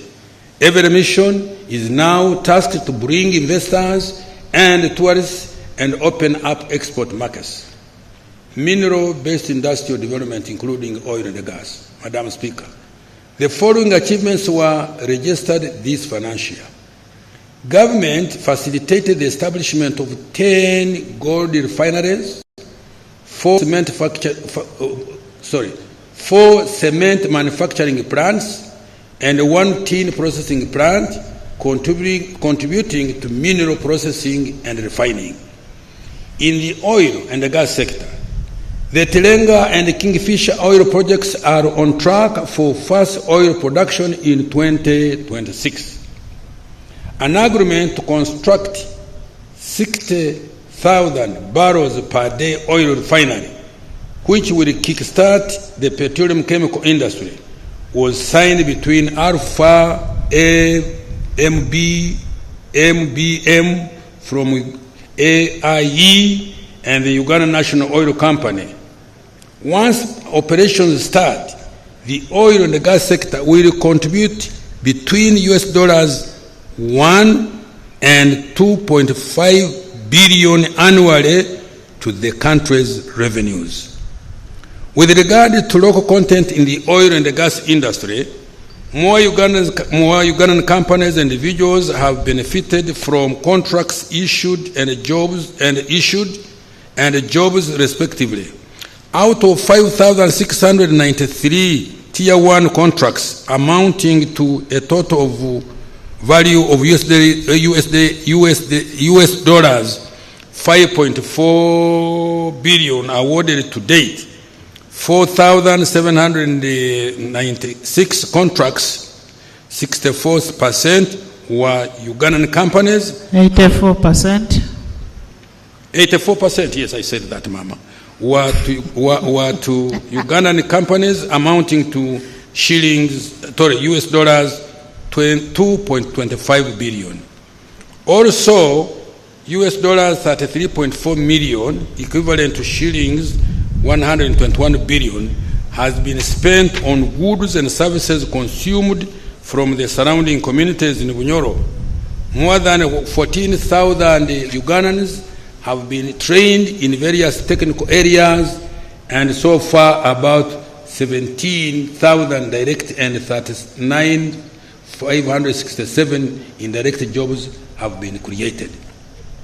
Kabalega International Airport is nearly complete, and over 700 kilometers of roads have been constructed in the Albertine region to support commercial production of oil and gas. Government is expediting the finalization of the 1,443-kilometer East African crude oil pipeline, EACOP, which is now 58% complete, with engineering works at 98% completion and procurement of the major equipment for the pipeline at 83%. Following INOX commencement of the Baraka supply of petroleum products in August 2024, the country has experienced relative stability in supply and pricing. This has been realized due to elimination of the middlemen and speculative tendencies. As a result, Uganda currently saves up to US dollars 72.8 million annually on fuel imports. Madam Speaker, I have provided 875.8 billion next financial year for mineral-based industrial development, including oil and gas, for one, continued qualification of mineral resources, starting with iron ore, gold, and copper, and strengthening their tracking systems. Two, capitalization of the Uganda National Mining Company. Three, establishing mineral markets and buying centers to enable transparent mineral trading. Four, expediting finalization of the East African crude oil pipeline. And five, prioritizing of the construction of the oil refinery and refined products pipeline, among others. Science, technology, and innovation, including ICT and creative industry. Madam Speaker, STI, including ICT and creative arts, provide an important avenue for the country to develop high-tech exports and add new sources of growth and jobs. Madam Speaker, this financial year, the following milestones have been achieved in the development of knowledge economy. One, completed and operationalized the Kira vehicle plant in Jinja.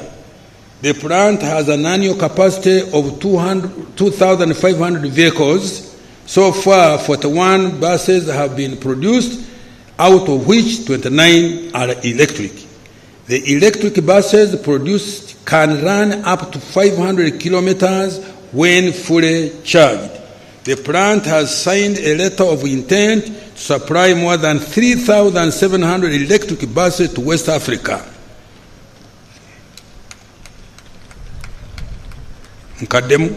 The plant has signed a letter of intent to supply more than 3,700 electric buses to West Africa. Kira Motors has created 800 jobs and has potential to generate more than 14,000 direct and indirect productive jobs. Invested in vaccine development and commercialization, as well as innovation in therapeutics, diagnostics, and other healthcare tools. Government has cumulatively invested total of shilling 274 billion in the thereby former manufacturing facility located at Matuga in Wakiso district. The facility is now licensed by the National Drug Authority and has started manufacturing generic drugs such as tablets, capsules, powders, non-antibiotic drugs, and antifungal drugs, among others. Madam Speaker, government is making progress in development of vaccines for the Crimean Congo, hemorrhagic fever, and Rift Valley virus. We also completed accreditation of the Alphasan vaccine manufacturing facility to produce anti-tick vaccines. Scientists at Makerere University developed a PCR kit which has been used to conduct more than 2 million tests at 50% of the cost of imported alternatives, saving the country US dollars 37 million. Guru University developed highly effective rapid testing kits for crop diseases for cassava and sweet potatoes. Madam Speaker, government has invested in a coffee factory in Intungam to fast-track local value addition to coffee. The factory will have 3 processing lines for roastery, freeze, dry, and spray dry technology to produce instant roast and ground coffee, respectively. The roastery line has started production and other processing lines are at 50% installation. The banana value addition facility in Bishenyi has started production. Katonda yebazibwe. The plant is producing several value-added products like banana flour used in bread, cakes, biscuits, and baby food. The plant is increasing automation and capacity to 140 metric tons from 14 metric tons. It has started penetrating the local and international markets with orders from South Korea, the Middle East, South Africa, Italy, and USA. Madam Speaker, with regard to ICT, government has continued to expand internet connectivity and digital infrastructure across the country. The geographical coverage of broadband internet connectivity stands at 72% of the country, covering 4,387 kilometers. Government has increased the digitization of service delivery to improve efficiency, promote transparency, and reduce bureaucracy. Madam Speaker, a total of 36 electronic services have been developed and rolled out. Some of these include online business registration system, electronic government procurement, and the online passport, visa, national ID, and driving license application system.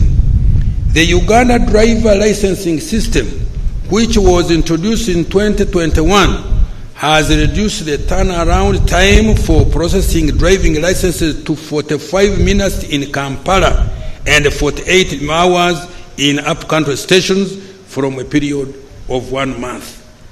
To support business process sourcing, government has licensed over 50 companies that have created over 10,000 jobs, mainly for the youth that provide online services internationally.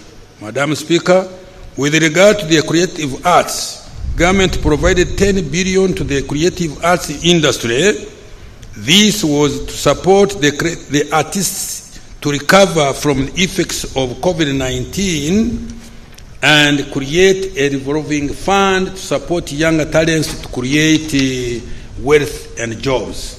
Madam Speaker, I have provided shillings 835.98 billion for science, technology, and innovation, including ICT and the creative arts industry.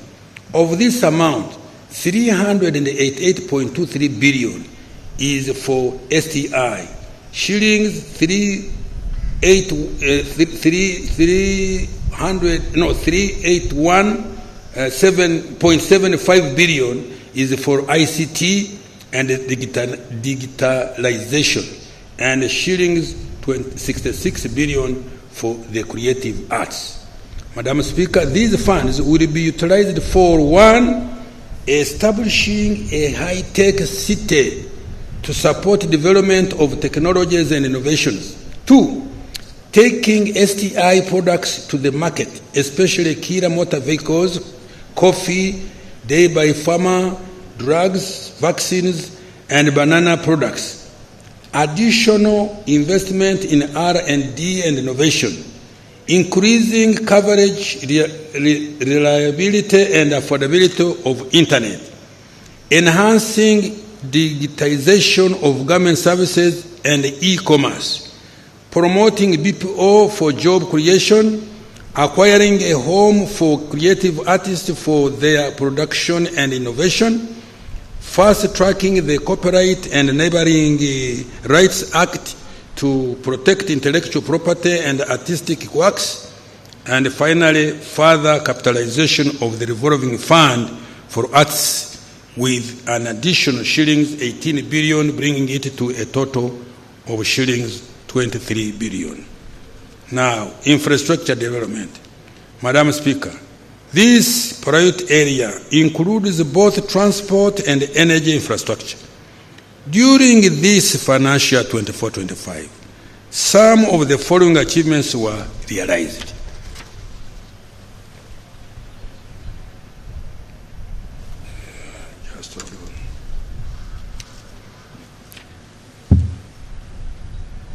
Integrated transport infrastructure and services.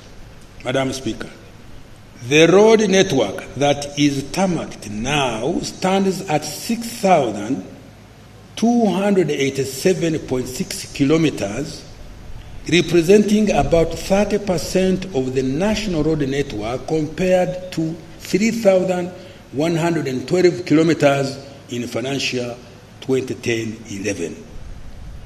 With this improved road network, the travel time, for example, from Malaba to Kisoro by road reduced from 48 hours, 2 days, to about 10 hours. This will further improve with the completion of the Kampala-Jinja and Busegampigi Express highways.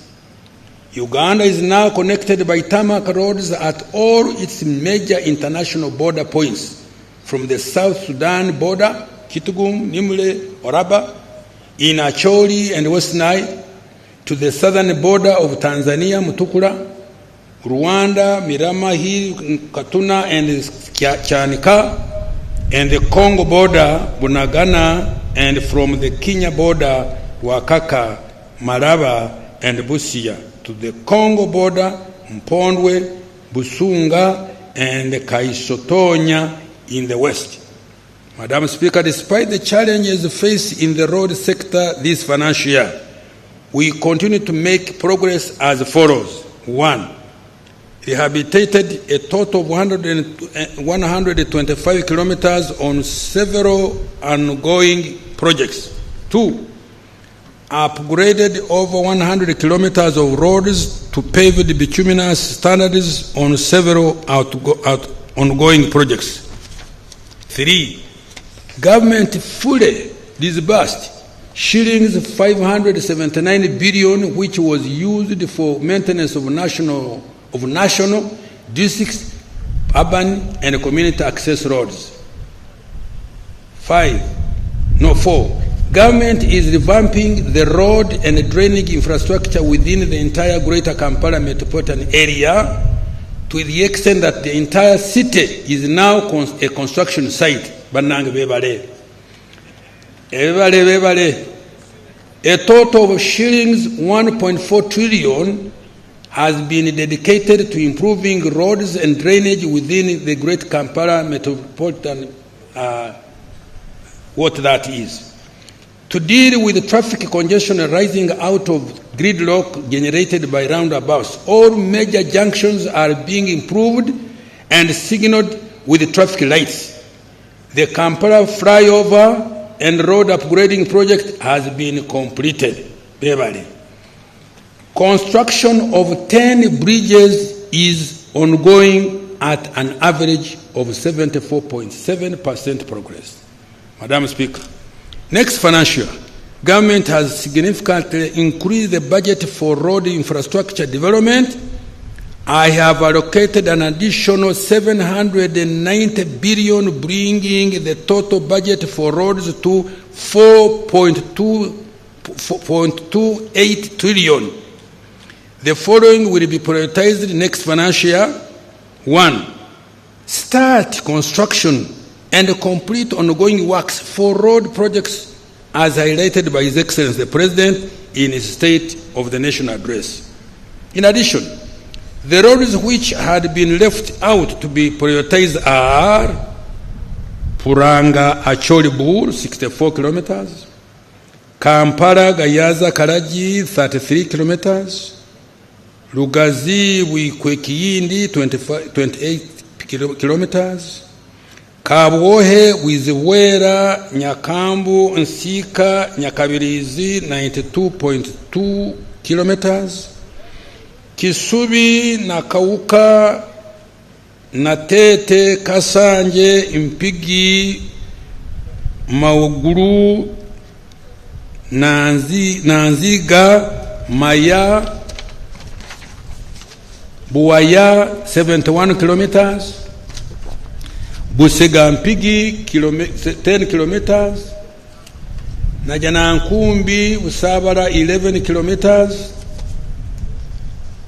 Lusalira Nkonge Lumegere Sembabule 97 kilometers, Karugutu Ntoroko 50 kilometers, Kabale Lake Bunyonyi 15.1 kilometers, Kisoro Nkuringo Lubugiri Muko 70 kilometers, Laropi Moyo Afoji 39 kilometers, including a bridge at Laropi, Koboko Yumbe Moyo 105 kilometers, Namagumba Budadiri Karugugu 33 kilometers, Tororo Busia 25 kilometers, Katuna Mukono Kamuganguzi 104 kilometers, Moroto Lokitanyara 42 kilometers, Hamurwa Kerere Kanungu 47 kilometers, Liantonde Kashagama Nyabitanga Ntusi 57.7 kilometers, Isingiro Rugaga Mutukula Ngarama Kashumba on the border with Tanzania 164 kilometers. I hope my friends who are talking to me yesterday, I have satisfied you.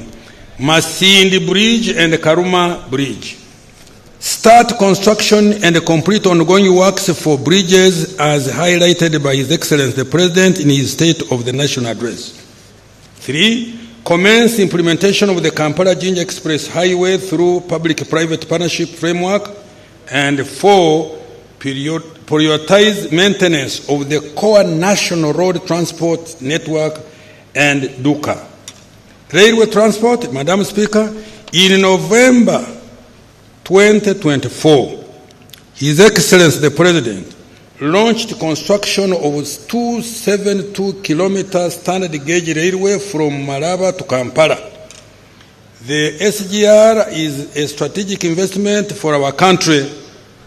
It will cut cargo transport costs by half from the current US $120 per ton, and reduce transit time from Mombasa to Kampala from 7 days to 1 day, turning Uganda into a land-linked country as opposed to being landlocked.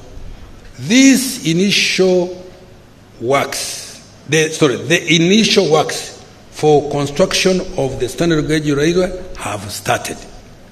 Madam Speaker, government has completed the refurbishment and commissioning of the Mukono-Kampala meter gauge railway line. In addition, rehabilitation of the 375 kilometers of the Tororo to Gulu meter gauge railway will be completed by February 2026. Madam Speaker, next financial year, priority intervention will include completing the rehabilitation of Tororo-Gulu meter gauge railway line, refurbishment of the Mukono-Jinja meter gauge railway line, and construction of the standard gauge railway from Kampala to Malaba. Now, water transport. Madam Speaker, government has constructed and maintained a number of ferries providing essential services to connect isolated communities and facilitate access to markets. Government will continue to operate and maintain these ferries next financial year, in addition to continued development of Kasa Port, completing construction of 2 ferries for Bukungu, Kaberamaido, Kagwara, and the 2 ferries for Lake Bunyonyi. Air transport, Madam Speaker, since the revival of Uganda Airlines 5 years ago, by His Excellency the President, connectivity has improved within the continent, the Middle East, Asia, and the United Kingdom. The airline is now flying to 17 direct destinations, which has contributed to reduce travel time at more affordable costs. Madam Speaker, the competition brought about by the airline has forced other regional airlines to reduce the cost of their air tickets. For example, a return air ticket to Nairobi has stabilized at about $300 compared to $800 in 2019. Madam Speaker, the airline is supporting trade and tourism in addition to business air travel. The national airline is now the largest operator and has 24% market share of all air travel out of Entebbe Airport, up from 4% in 2019. Its revenue has increased to shillings 319 billion in financial 23-24 from 28 billion only in 1920. Madam Speaker, with the increased capitalization and acquisition of additional aircrafts, the airline will increase efficiency, and travelers to and from Uganda will enjoy direct and cheaper travel to more international destinations. Madam Speaker, the upgrade, rehabilitation and expansion of Entebbe International Airport is nearly complete. The expanded airport has a new cargo facility and a new passenger terminal, among others. This is going to further improve the passenger experience and the trade and tourism. Madam Speaker, next financial year 2025-26, priority intervention will include 1, additional capitalization of Uganda Airlines to acquire more aircrafts, to open up more routes for passenger, and cargo transportation. Handling capacity. 2. Operationalization of Kabalega International Airport. 3. Rehabilitation and upgrade of the existing strategic airports and aerodromes. Madam Speaker, I have provided 6.92 trillion next financial 25-26 for integrated transport and infrastructure service, including roads, bridges, railways, water transport, and air transport. Now I turn to energy development. Madam Speaker, several milestones have been registered in the development of our energy infrastructure. These include: installed electricity generation capacity has now reached 2,051.6 megawatts. 2. The electricity transmission line network expanded by 874.8 kilometers to 5,140 kilometers. 3. Access to electricity has increased to 6% from 57% in financial 23-24 after connecting over 197,000 new customers.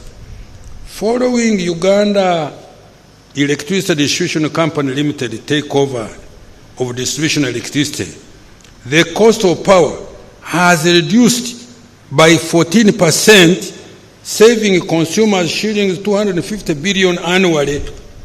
A tariff of $5 cents per kilowatt hour has been achieved for all extra large consumers of electricity, those consuming above 1.5 megawatt at off-peak.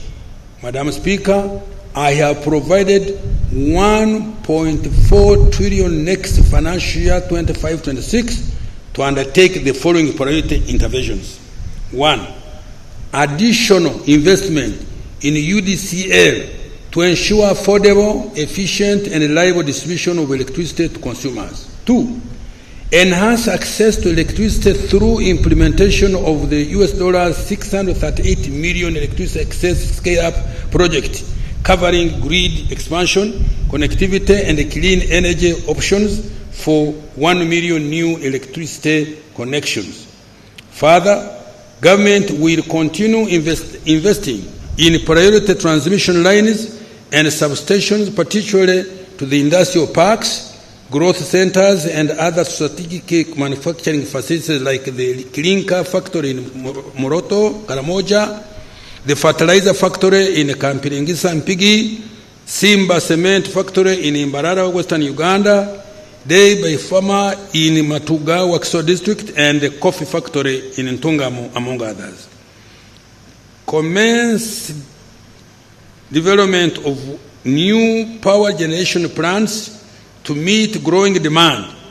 These include new hydropower plants at Ayago and Oryang in Nyoya district and Kiba in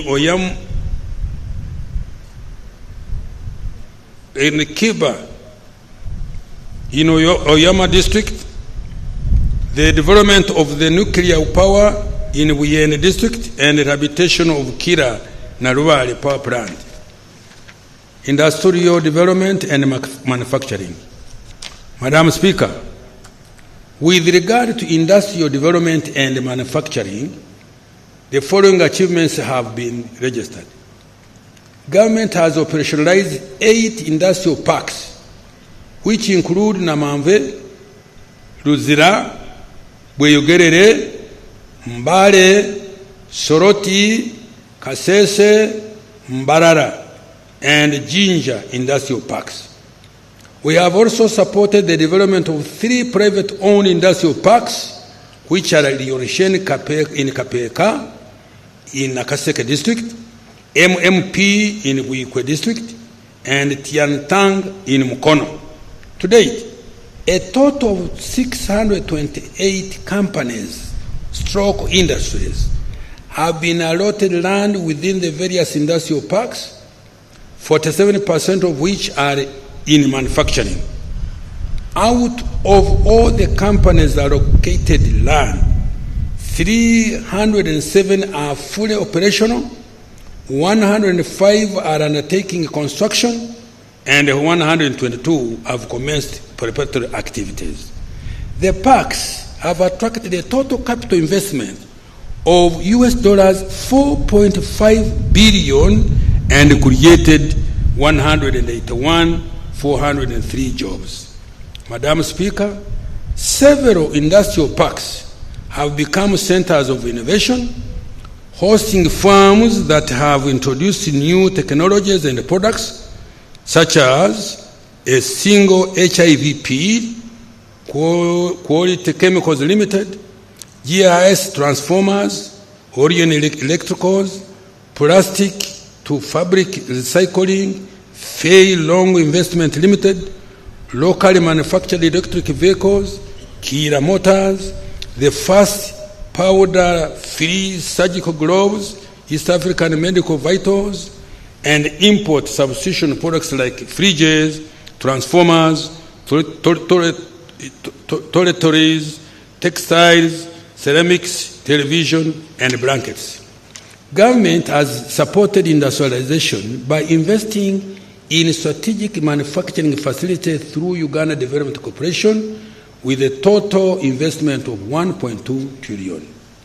Madam Speaker, next financial year, I have provided 308.9 billion to further support infrastructure development in industrial parks, including roads, waste management, drainage, utilities, and shillings 187 billion for capitalization of UDC. Security, good governance, and the rule of law. Madam Speaker, security, good governance, and the rule of law are the foundation for socio-economic transformation. Everybody knows that. During this financial year, the following achievements were registered. 1, strengthened and modernized the security infrastructure to protect Ugandans, investors, and our visitors from any security threats. We have invested in security apparatus, more sophisticated intelligence network, and border control mechanism. 2, provided adequate funds to security institutions, including the military, police, prison, and intelligence agencies, for operations and improving capacity and welfare of men and women in uniform. 3, promoted regional and international relations, including playing a strategic role in the peace process in Somalia, South Sudan, the DRC, and Equatorial Guinea.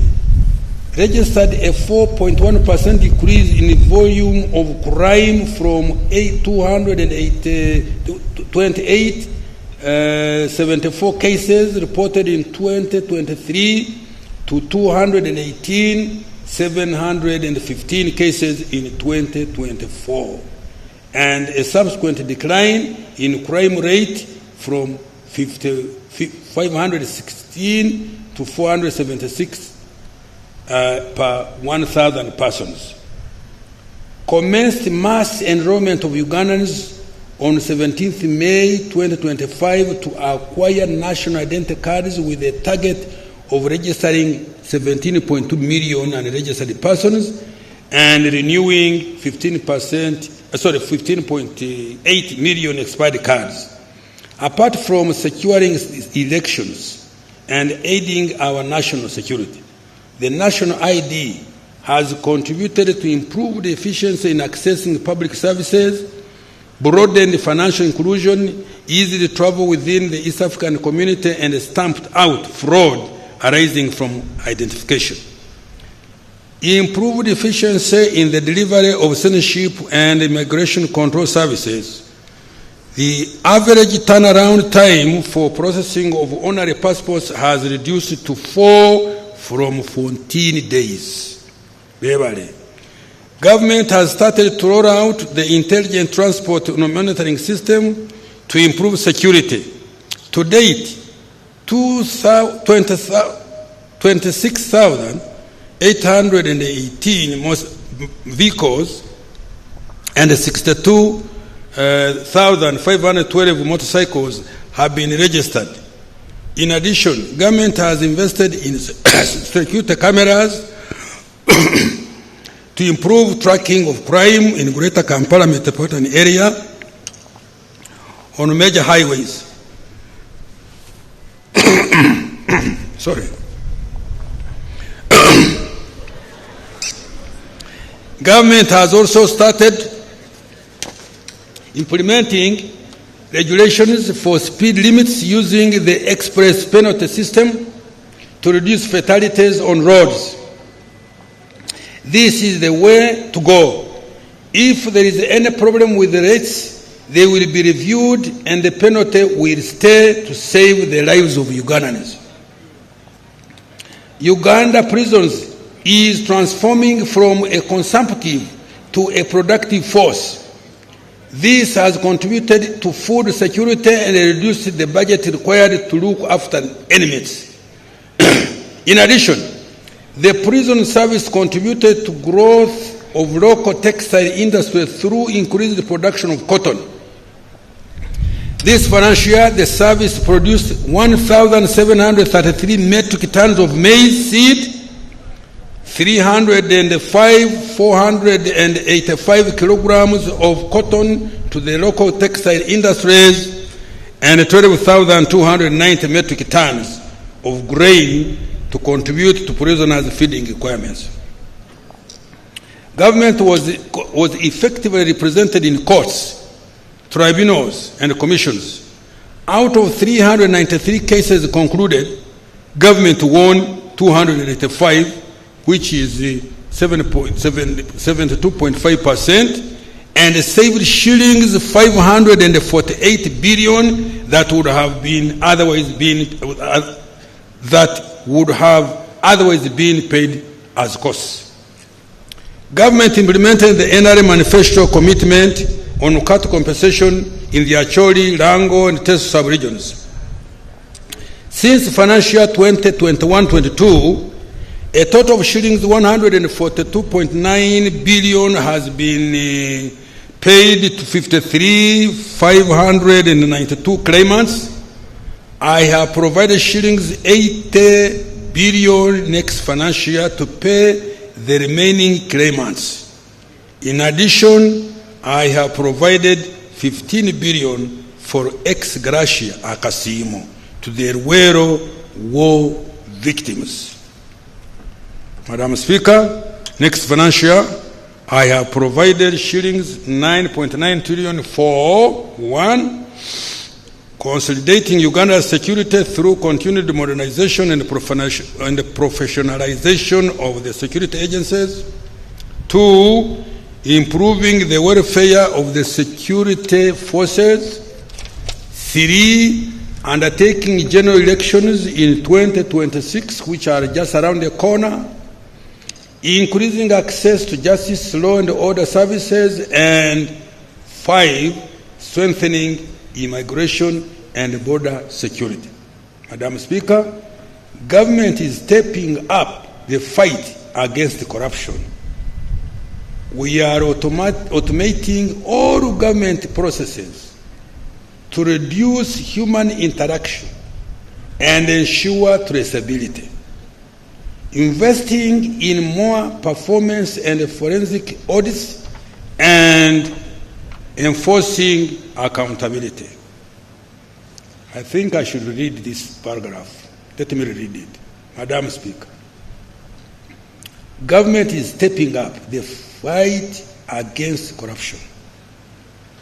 We are automating all government processes to reduce human interaction and ensure traceability, investing in more performance and forensic audits, and enforcing accountability. Administration of justice. Madam Speaker, the following achievements were registered. The judiciary has significantly scaled up alternative dispute resolution mechanisms like mediation, plea bargaining, and small claims procedures, reducing justice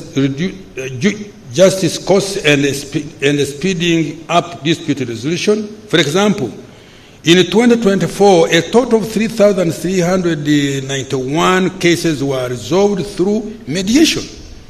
In addition, plea bargaining achieved a success rate of 87%. Completed the Supreme Court, Court of Appeal, Rukungiri High Court, and the Budaka and the Patongo Magistrates Courts, 5 new high courts, court circuits in Wakiso, Entebbe, Kumi, Rugazi, Patongo, and the 10 magistrates courts were operationalized, bringing the total to 268 courts countrywide. Construction is ongoing of regional appeal courts in Gulu and Mbarara, Soroti and Tororo High Courts and Karenga Magistrate Court. This will further reduce travel distances for justice. 3. There is increased use of technology in delivery of justice. The electronic court case management system is now operational in 20 courts, boosting filing rates by 20.6%. Additionally, 20 courts have video conferencing systems enabling online case handling, which has improved efficiency. Madam Speaker, I have provided 602.7 billion shillings next financial year under the Administration of Justice program for strengthening alternative dispute resolution, increased use of technology in justice delivery, building more courts to improve access to justice, and increasing the civil jurisdiction of magistrates courts. Legislation and oversight. Madam Speaker, the legislature has registered several achievements during financial 24-25. Parliament held 73 sittings and passed 35 bills, concluded 3 petitions, passed 45 resolutions, adopted 53 reports. Most importantly, the turnaround time for enactment of legislation has reduced significantly. I commend you, Right Honorable Speaker, for this tremendous achievement. Madam Speaker, I have provided a total of 1.03 trillion next financial year for legislative processes, public engagements, and outreach, providing parliamentary oversight of democracy and governance, and ensuring accountability for public funds and implementation of public programs. Management of natural disaster. Madam Speaker, to protect Ugandans from disaster, this financial year, government invested 200.3 billion in early warning systems, mitigation interventions, and the provision of relief items to affected households and communities in the disaster-prone areas. Madam Speaker, next financial year, I have provided shillings to 20.7 billion plus a contingency fund of 169 billion to support disaster management. I have also provided 12.4 billion for improving meteorological services and early warning systems to improve efficiency and accuracy of weather forecasting for agriculture, air travel, and climate change tracking. Elimination of domestic areas.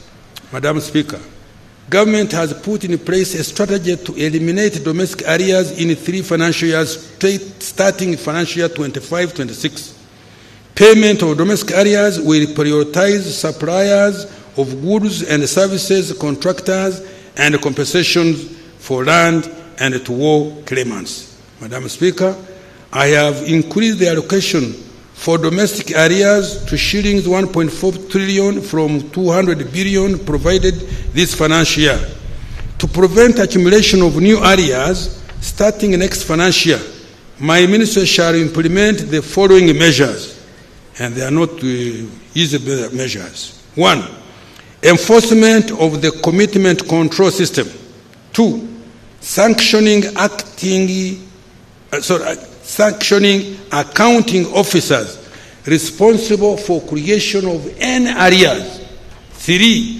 Providing and ring-fencing adequate counterpart funding for multi-year projects. I am about to close. Financing the budget for the financial year.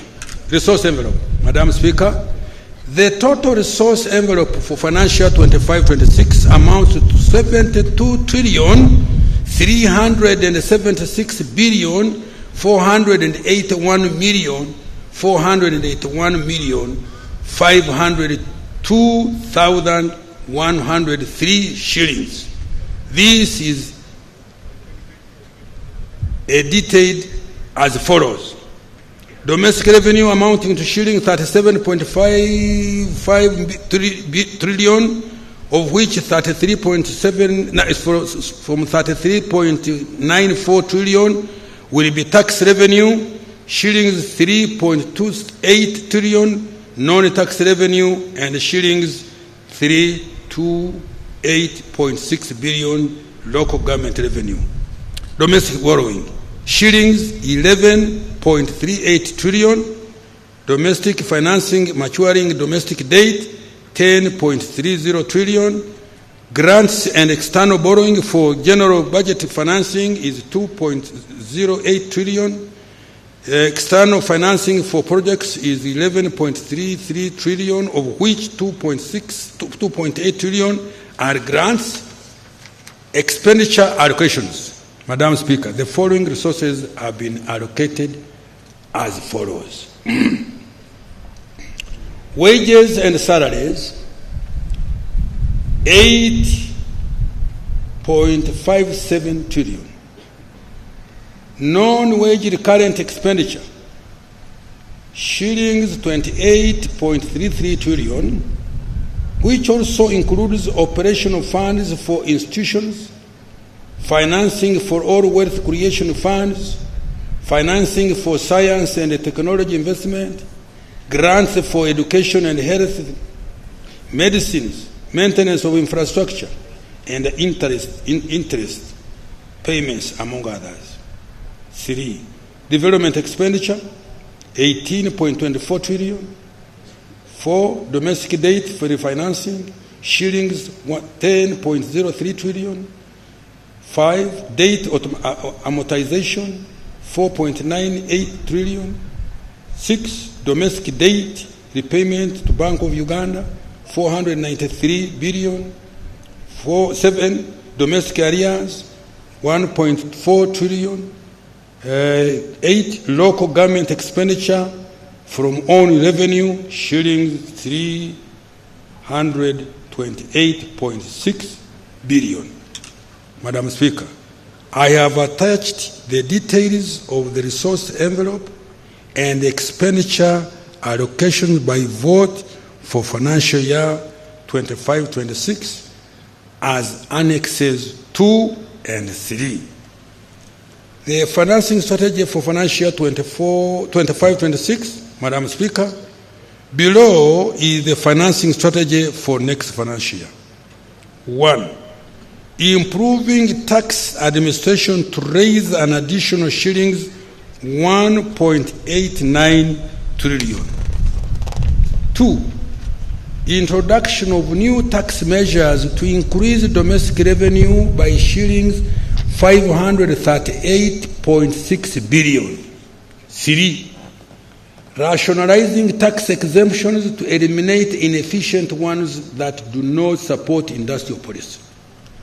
4. Repurposing resources in the budget for financial 24-25 from less productive to high impact areas in line with the 10-fold growth strategy. 5. Mobilizing more concessional financing from international financing institutions such as the World Bank, IMF, African Development Bank, Islamic Development Bank, Badea ECT. 6. Mobilizing development finance from other innovative sources, including public-private partnerships, climate finance, private equity, sukuk bonds, panda bonds, diaspora bonds.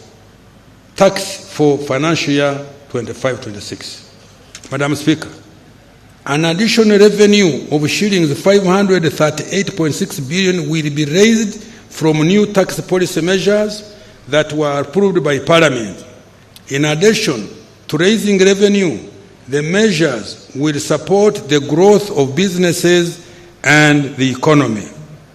The measures also include technical amendments to tax laws aimed at improving clarity and consistency, creating a fairer and a more predictable tax environment for businesses and taxpayers, and removing ambiguities that create loopholes leading to revenue leakage.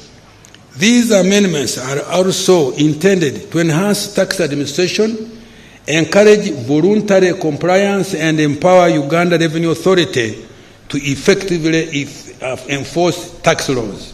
Madam Speaker, I wish to present key highlights of the changes in tax laws. Income tax. Exemption to start-up businesses. The NRM government has granted a 3-year income tax holiday for start-up businesses established by citizens after 1st July 2025. This is intended to support startups that struggle with the high initial investment costs. The incentive is to foster innovation, encourage formalization of SMEs, enhance business survival, and promote employment. Exemption from capital gains tax on transactions. Government has granted an exemption from capital gains tax on transactions where an individual transfers asset to a company they have established but also under their control. This is a deliberate policy intervention aimed at encouraging formalization of businesses. Madam Speaker, currently many Ugandans operate businesses under their personal names, often as sole proprietors or informal entities. When these individuals seek to transition into more formal and structured corporate entities for purposes of growth, access to finance, strengthening governance, or succession planning, they face a capital gains tax liability simply for transferring their assets into a company they fully own. This tax burden has been removed. Income tax exemption for Bujagali hydropower project. Madam Speaker, government has granted an income tax exemption to Bujagali Energy Limited for 1 year up to 30th June 2026 in accordance with our contractual obligations. This is intended to mitigate a rise in electricity tariffs. Stamp duty. Removal of stamp duty on mortgages and agreements. Madam Speaker, government has removed stamp duty on mortgages and agreements. This reform is intended to lower the cost of debt for businesses and individuals. It will also remove the financial burden imposed on businesses and individuals when they enter into agreements. Tax Procedure Code, waiver of interest and penalty for voluntary payment of outstanding principal tax. Government has extended the waiver period of any interest and penalties outstanding as at 30th June 24, provided that the taxpayer pays the principal tax by 30th June 2026. This waiver is intended to provide relief to businesses and individuals to enable them to settle outstanding tax liabilities and resume normal operations. Value-added tax, reform of the penalty regime for non-compliance with IFRIS. Madam Speaker, we have implemented the electronic fiscal receipting and invoicing system, IFRIS, to improve tax compliance and reduce tax evasion. However, concerns have been raised regarding the high penalties of shillings 6 million per invoice, regardless of the value of the transaction, which disproportionately burden the taxpayers. To address this issue, the penalty structure has been amended so that the penalty for non-compliance will instead be twice the tax owed by the taxpayer. I urge taxpayers to embrace the IFRIS system as it helps the taxpayer to reduce lengthy and burdensome transactions with URA staff, audits, and penalties. It also promotes transparency and creates an even playing field. Excise duty, Madam Speaker. We have increased the taxes on cigarettes to discourage consumption, but also generate additional revenue. Excise duty on soft cap cigarettes has been increased to shillings 65,000 per 1,000 sticks from 55,000, and hinge lead cigarettes to shillings 90,000 per 1,000 sticks from 80,000. For those outside East African community, excise duty on soft cap cigarettes has been increased to shillings 150,000 per 1,000 sticks from shillings 75,000, and hinge lead cigarettes for 200,000 per 1,000 sticks from shillings 100,000. Madam Speaker, government has removed the excise duty rate of 30% or shillings 950 per litre, whichever is higher, on beer manufactured from barley that is grown and malted in Uganda, because it was redundant. Also, government has adjusted the excise duty on beer manufactured with local raw materials content of at least 75% by weight of its constituents, including water, to 30% or shillings 900 per litre from 30%, or 650 per litre, whichever is higher. This is to ensure that a manufacturer pays the same amount of tax whether using a specific rate or an volume rate. Taxes on external trade. Introduction of an import declaration fee on imported items. Madam Speaker, I have imposed a small fee of 1% of the customs value on taxable items under the common external tariff.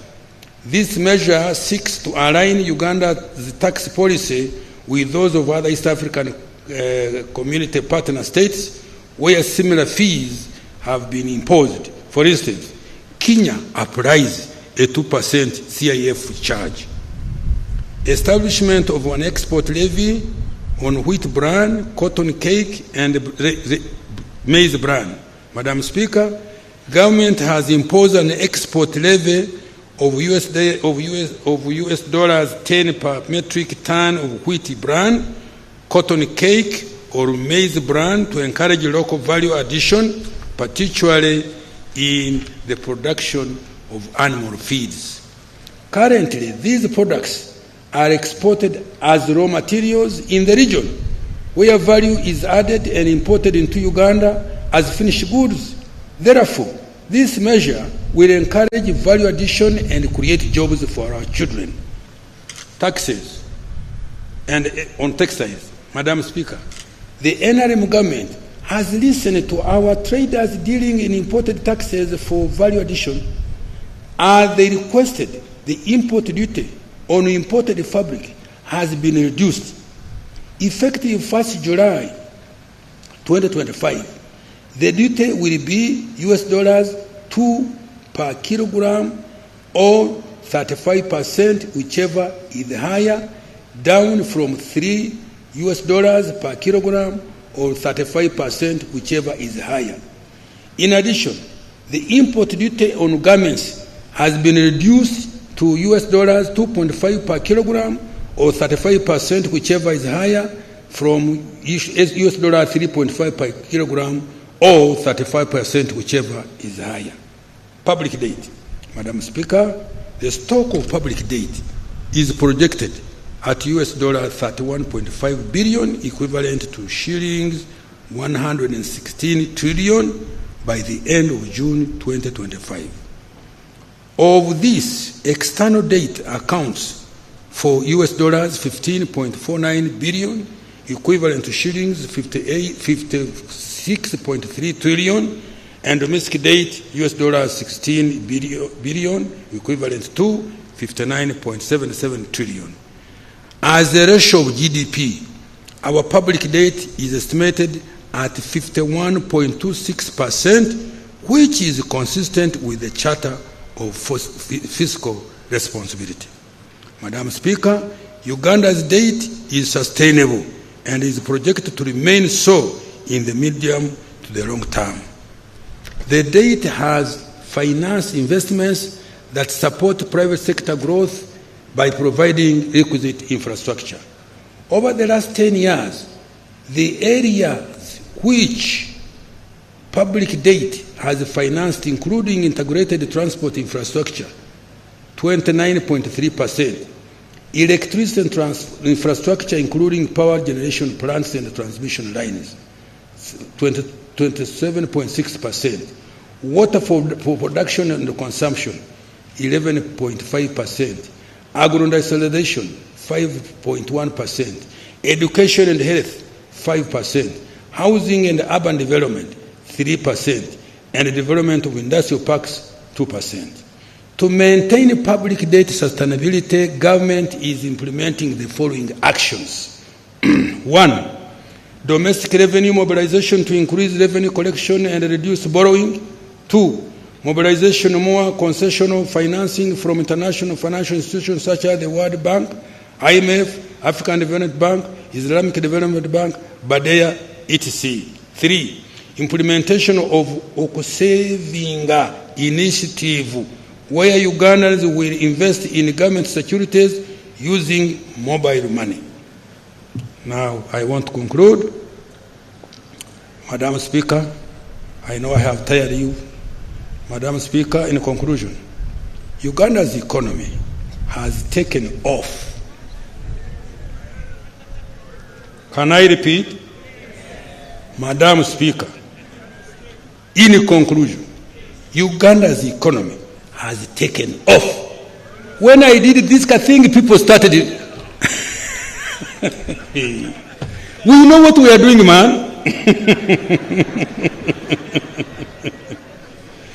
The economic fundamentals, GDP growth, price stability, currency stability, jobs, export, FDI receipts are in good shape and highly competitive regionally and globally.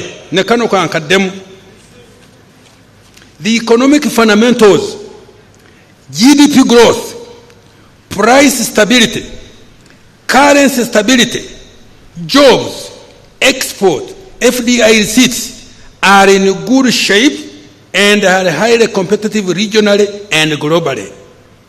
We have met the criteria for graduation from the category of low development countries.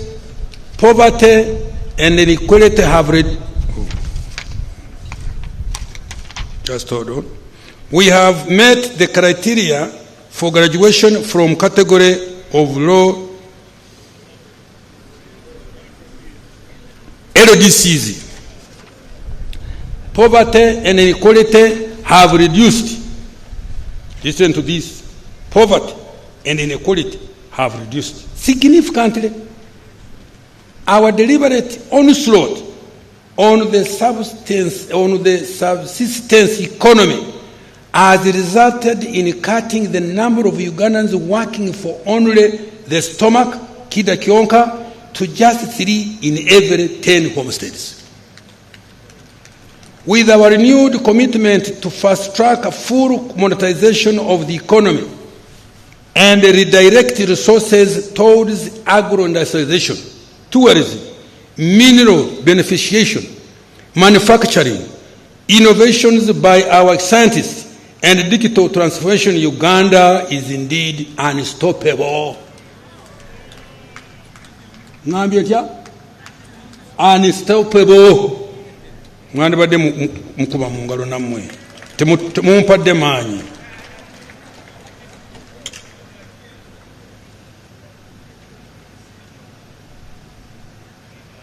This budget, therefore, is for all Ugandans who are ready to create wealth. Fellow countrymen and women, take full advantage of the innumerable opportunities contained in this budget. Innumerable opportunities in this budget.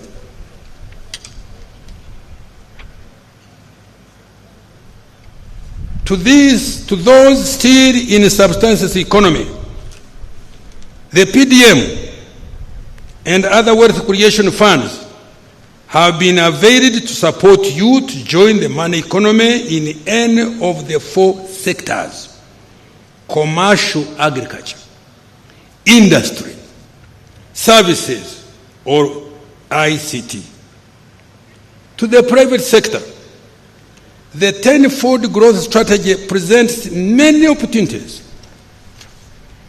Demand for household services and consumables is going to increase exponentially in the next 15 years on account of rising household incomes. The increase in GDP represents larger demand for intermediate goods and services among businesses. With a larger economy, government revenue will increase, and so will the size of government contracts to the private sector. To the investors and our partners in development, this budget guarantees peace, security, easy taxes, and a tolerable administration of justice. In Uganda, we protect private property, enforce contracts, and pay our debts. To the youth, this budget offers opportunities to acquire more skills, access finance, innovate, and develop new and better products. The budget also contains huge investments in sports, particularly to upgrade the facilities in preparation for CHAN and AFCON 27.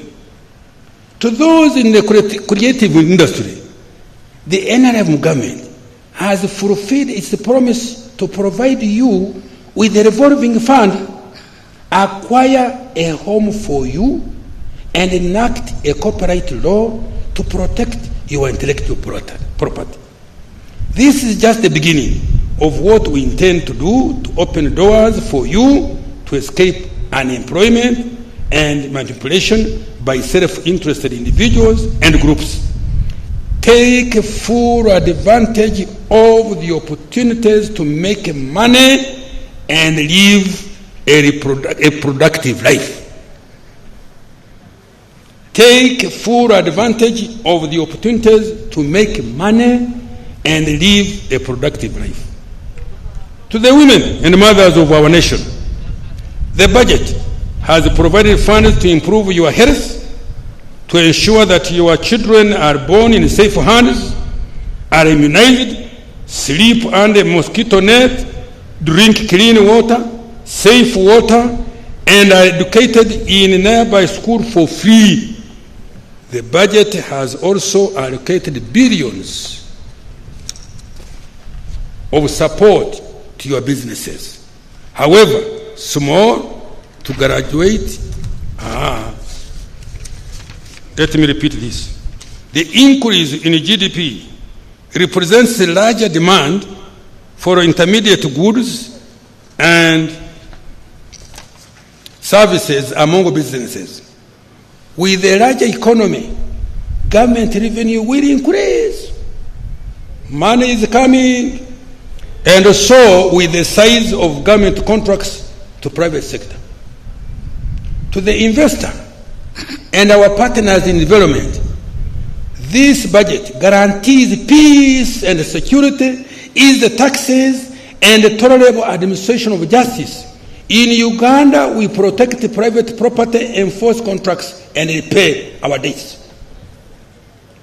To the youth, this budget offers opportunities to acquire more skills, access finance, innovate and develop new and better products.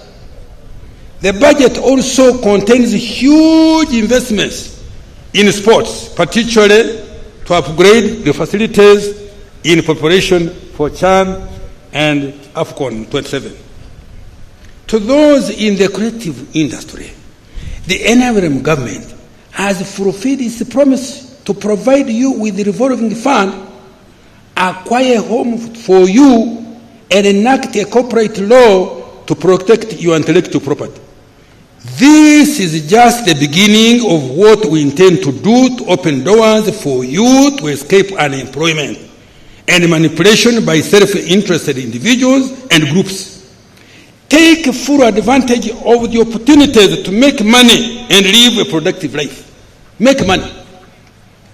To the women and mothers of this nation, the budget has provided funds to improve your health, to ensure that your children are born in safe hands, are immunized, sleep under mosquito net, drink clean water, safe water, and are educated in a nearby school for free. The budget has also allocated billions to support your businesses, however small, to graduate into sustainable businesses. To the elderly, persons with a disability, and other vulnerable persons, wherever you are in this country, the budget offers several social safety nets, not only to shield you from poverty, but also to ensure that you can be productive and begin to live a decent life. To our cultural leaders, this budget has fulfilled His Excellency the President's promise of enhancing government support for your operations. For the religious leaders, the budget has provided funding to support functions of Interreligious Council. I now appeal to you to support mobilization of people for wealth creation and implementation of government programs. To the gallant men and women in uniform who are serving in UPDF, in the Uganda police, in the Uganda prisons, and the intelligence services, this budget contains money to improve your welfare and capabilities. Continue to serve your country and keep it as safe as you have always done. Happy belated Heroes Day. I have adequately provided resources to ensure elections go on successfully by ensuring peace, security, law and order, and availability of all required equipment and documents. As we go about the electoral process, I implore all political actors to observe peaceful engagement and avoid distracting wealth creators.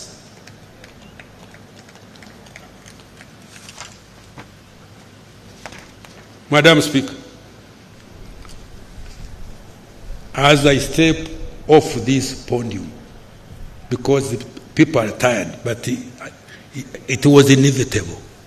I could not have abridged this speech. Madam Speaker, as I step off this podium, I would like to reiterate His Excellency President's call to all Ugandans to embrace wealth creation. We have a wonderful country. Those of you who have not traveled around the world, you don't know. But we know Uganda is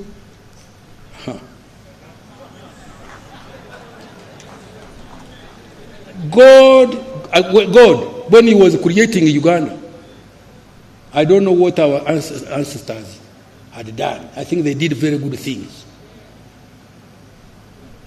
We have got good weather.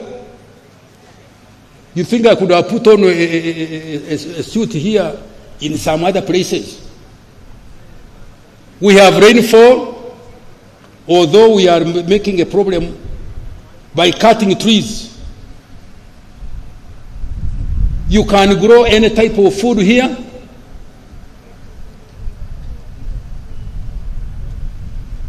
You can eat whatever you want to eat here in Uganda. And we continue crying and poverty. Government has given you all the money that you should take to take it in your enterprises. Please, you'll excuse me to quarrel when I come to this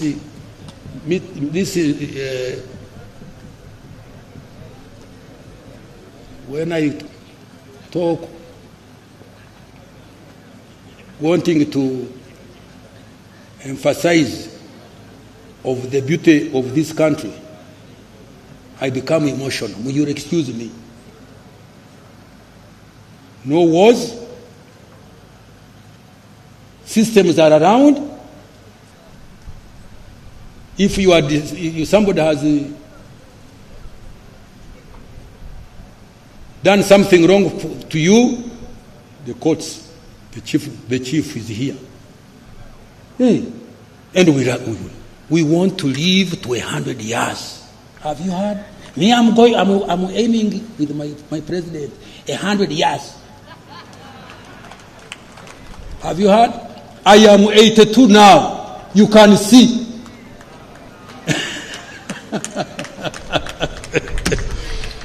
Okay. Madam Speaker, as I step off this podium, I would like to reiterate His Excellency the President call to all Ugandans to embrace wealth creation, but also embrace what I've said. I dedicate this budget to all the wealth creators, particularly the youth and women. Madam Speaker, I humbly beg to move. Thank you so much, Honorable Minister. And by extension, His Excellency the President, who is the Minister of Finance, for clarity of delivery of the budget speech. Honorable members, you will be available with the text of the budget speech in the due course. I want to urge you to take note of the government's budgetary priorities and relate the matters to the coming financial year. Next item.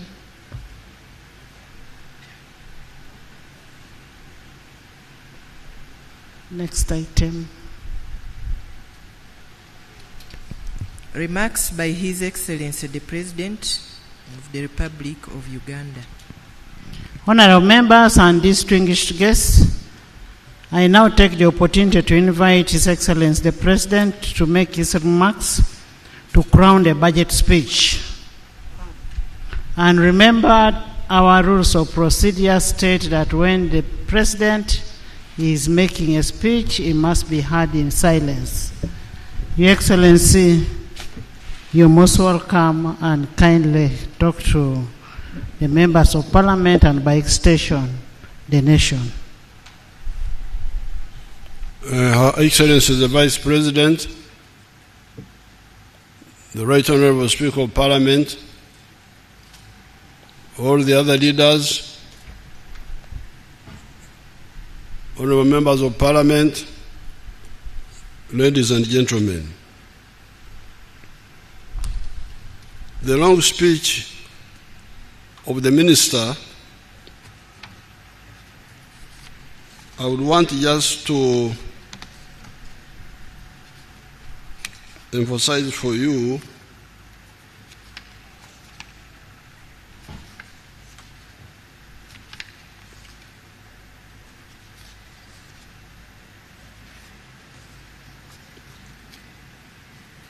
I'm trying to see where it is here in the speech. There's paragraph 11 when you get the speech, where he informs us that the size of the Uganda economy is now $61 billion by the exchange rate method, and $174 billion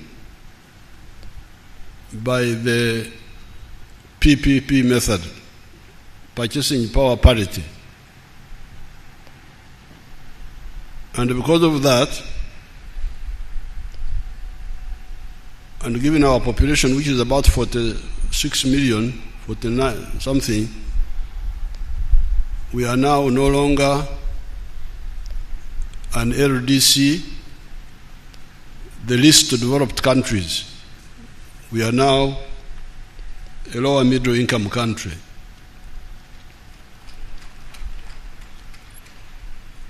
In 1986, the size of the GDP was $3.9 billion.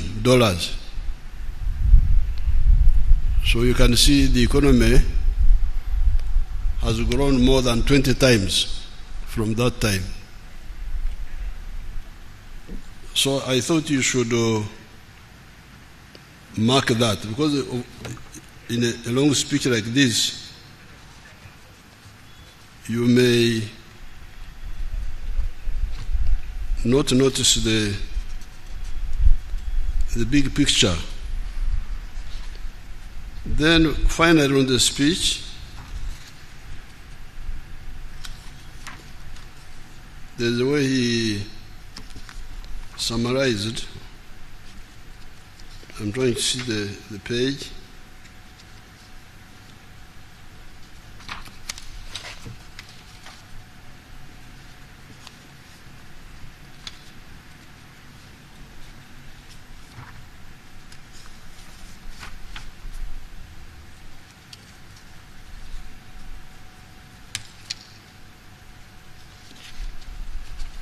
This is paragraph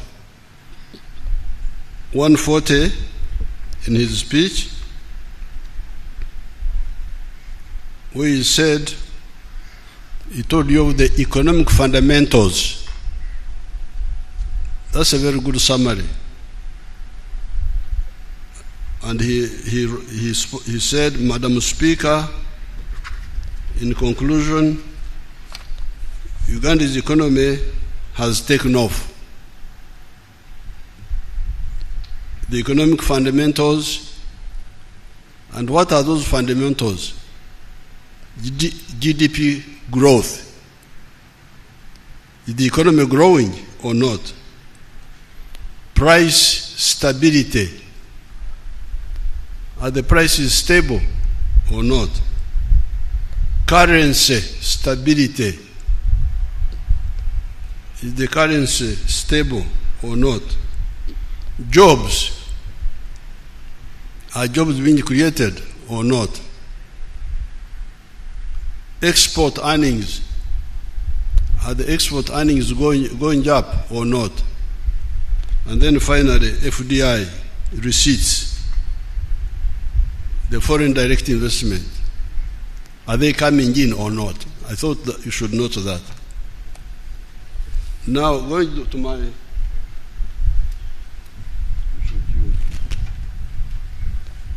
to my own speech,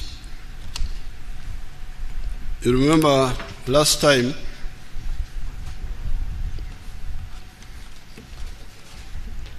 I promised that I would address two issues. During the State of the Nation address, I told you that today, as part of the budget speech, I will address two issues. And these are the East African Federation and corruption. I will do exactly that. However, I will dissect the corruption into two. First of all, corruption for getting money through crooked ways as one type of corruption.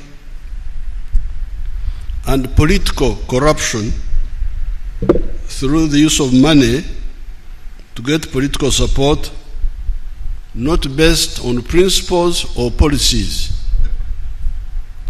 Politics is about principles and policies. That's what you should be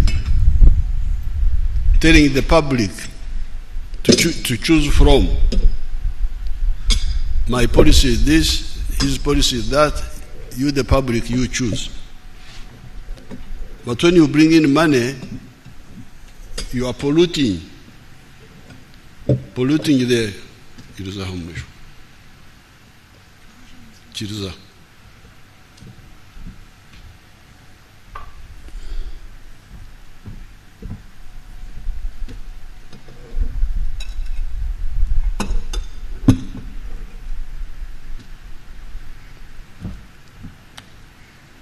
Let me start with the more important question of the political federation of East Africa and possible other federations in other parts of Africa.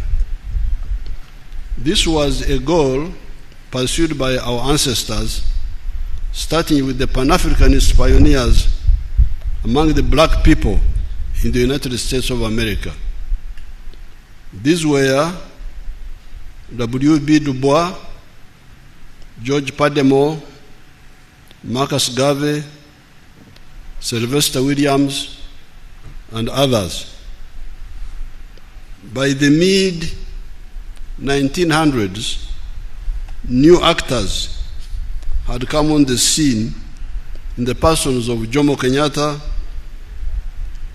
Kwame Nkrumah, Julius Nyerere, Sekou Toure of Guinea, Modibo Keita, and others.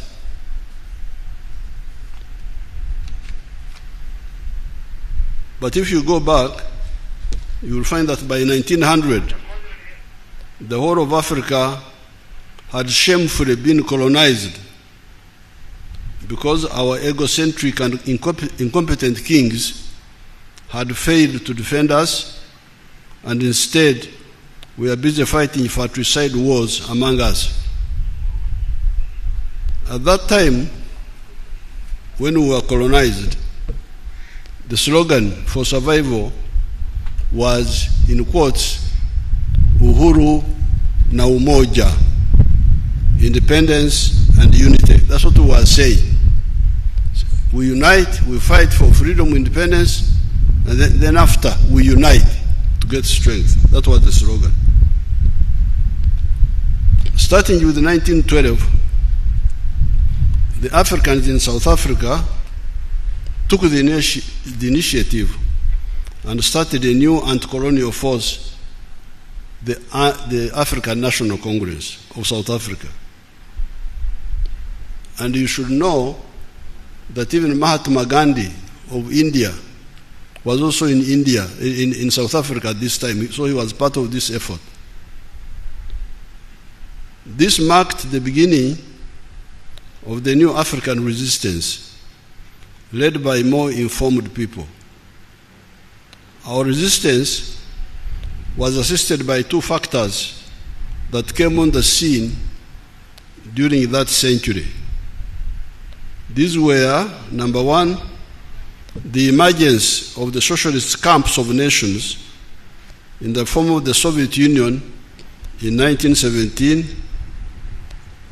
China in 1949, and others. These huge countries were taken over by people who did not believe in colonialism. These were the communists. So this was a new factor. As we were fighting for our freedom, this new factor came on the scene.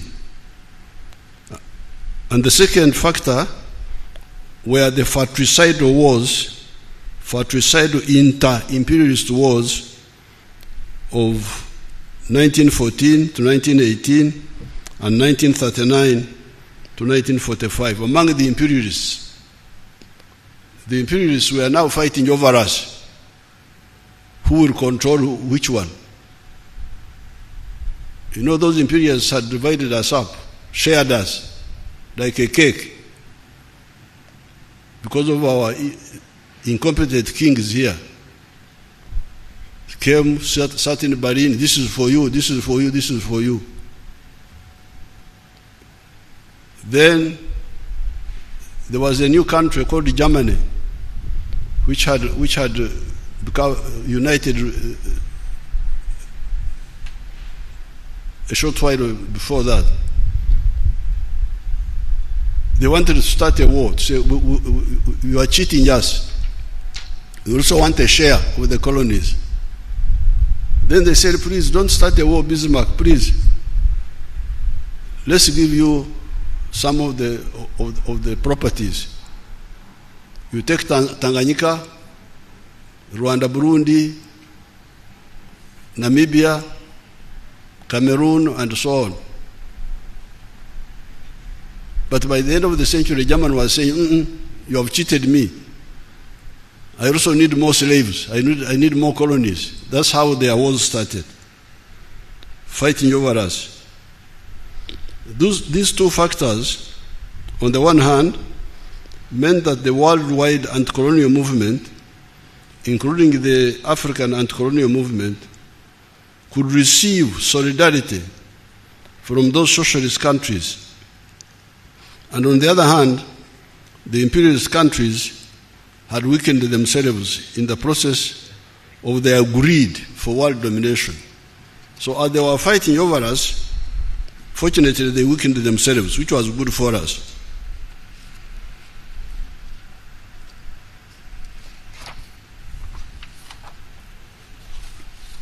The worldwide anti-colonial movement, on account of these three factors, the three factors are our resistance, number one, number two, the emergence of the socialist countries which were supporting us, and number three, the mutual weakening of the imperialists among themselves. The worldwide anti-colonial movement, on account of these three factors, started scoring strategic victories with the independence of India in 1947, Indonesia in 1945, the defeat of the Kuomintang traitors in China, 1949, etc. Amazingly, the imperialists tried in many cases to maintain colonial control even after these catastrophes. The French tried to recognize Indochina, Vietnam, Cambodia, and Laos until the Vietnamese defeated them at Dien Bien Phu in 1954. The French were defeated in Algeria. The British faced the Mau Mau armed resistance in Kenya and mass resistance throughout the whole of Africa. Here in Uganda, Ignatius Kangabe Musazi led the mass resistance movement. I don't hear you, the political actors who are always on the radio, I don't hear you talking about I.K. Musazi, talking about nothing most of the time. Musazi played a very big role in our struggle. On account of this resistance, but this is also the weakness of the NRM Secretariat. They should do more sensitization. On account of these resistance efforts, by 1963, 36 African countries had achieved independence, uhuru, so we had achieved uhuru. It is these countries that founded the Organization of African Unity at Addis Ababa. There was, however, another almost 20 African countries that were still under colonial rule. The African Summit gave an ultimatum to the imperialists to give independence to the whole of Africa peacefully, or they would be ejected by force. People don't know this history. They just run around, but if you don't know this, you can make a lot of mistakes. So the OAU meeting in 1963 gave an ultimatum to the imperialists, said, get out of the whole of Africa peacefully, or we shall throw you out by force. The imperialists thought it was a mere hot air. They never paid heed. However, the Africans were serious and able to defeat the imperialists by force. Indeed, by 1974, Samora Machel had defeated the Portuguese army of 70,000 in Mozambique. Amilcar Cabral and his colleagues had defeated the Portuguese army in Guinea-Bissau. Agostinho Neto had defeated the Portuguese army in Angola. By 1980, Robert Mugabe and Zanla, their army, had defeated Ian Smith in Zimbabwe. 1990, Namibia got independence, and in 1994, the African majority defeated the white racists in South Africa. 5 centuries of Africa's shame of the slave trade and colonialism should have ended then. This is where we need to really examine ourselves, because we achieved victory both by peaceful method and by war. So what happened? What happened? When you hear people on the radio talking, just talk, empty talk. What happened? Why did we people? This is not fiction. It is history. We defeated the imperialists by peaceful means, but also by war. So what happened? Exactly what happened?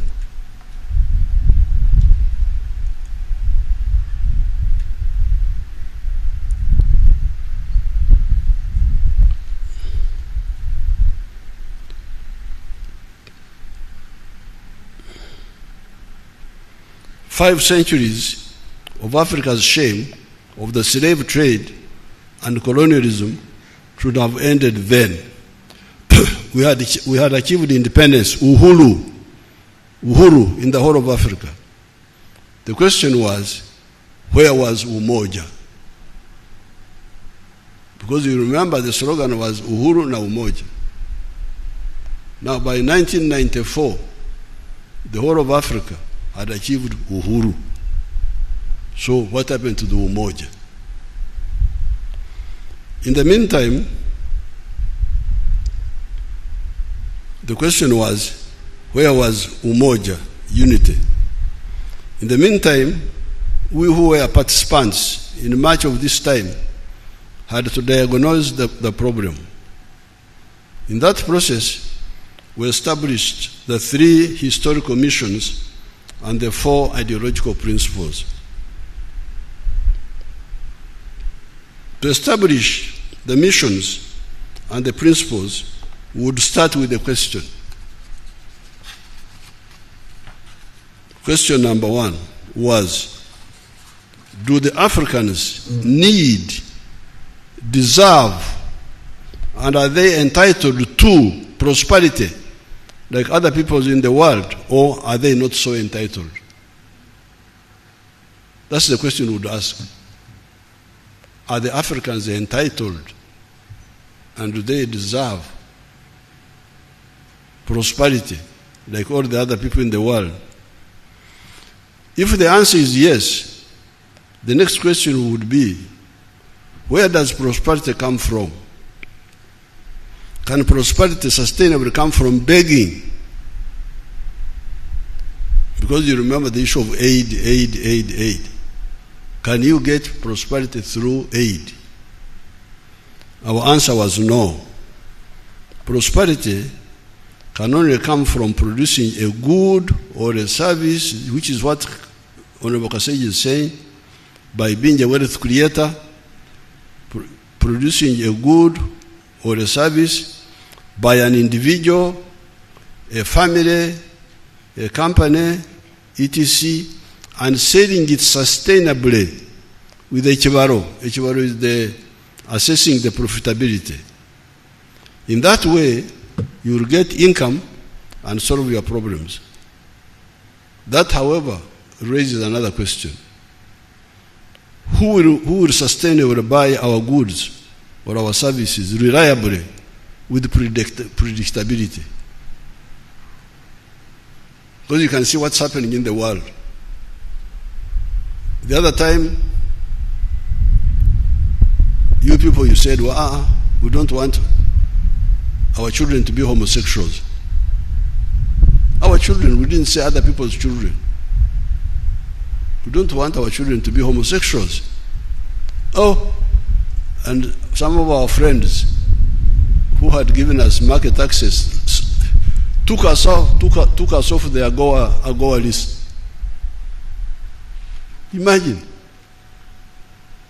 So, how can you rely on such a person for business? Today, you trade with him. Tomorrow, he stops you because of your internal policy, not even anything affecting him.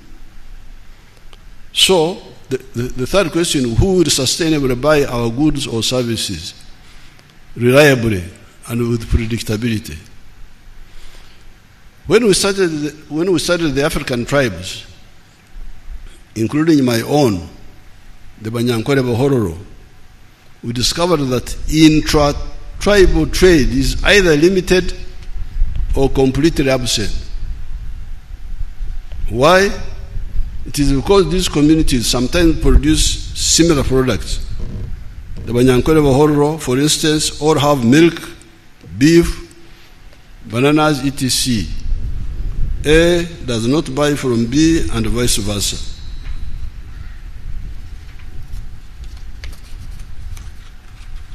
Therefore, identity, being one tribe, does not necessarily solve the problem of prosperity. Happily, we discovered a ready solution, and this was Uganda, that multi-tribal unity, which was already there. You had the Banyankore Bahororo there, but you also had other people. Even in the colonial times of the small enclave economy, the business complementarities among the tribes were already coming up. I was able to pay for education on account of two categories of actors. Category one was Amos Kaguta, my father, who had cattle he had inherited from his ancestors. Hence, those cattle were Enshugi, the cattle of Jaja, inherited from ancestors. He could therefore sell some of them and pay my school fees. The problem, however, was that there was neither a single Munyankore Mhororo cattle trader at that time, nor was there a developed beef market in the area of Ntungamo. You know where Ntungamo is? You know where Ntungamo is, you people? You may not find it on the Uganda map. You may not find it. So Ntungamo, we had neither traders of cattle, nor did we have a meat market at that time. That is how the second category of rescuers came in. The people who rescued me to go to school. These were two Baganda, one of them called Warusimbi Mpanga, and another one called Buchenya. Buchenya, the Banyankore would call him Buchenya, but the Baganda would call him Bukenya. Now that Buchenya has a grandson who is a big fellow now in the government. I think he's in the Equal Opportunities Commission. If that Munyankore Muganda is here, he can come and they see how Banyankore Baganda look like. Banyankore is the Baganda. If that boy here, if he's here, let him come and they see him here.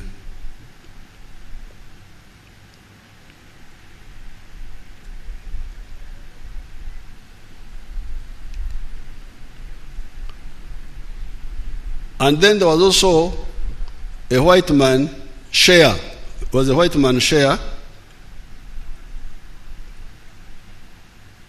Warusimbi was buying cattle for the Kampala beef market, Bukenya for the Mbarara market, and Share for the Kirembe copper mines workforce.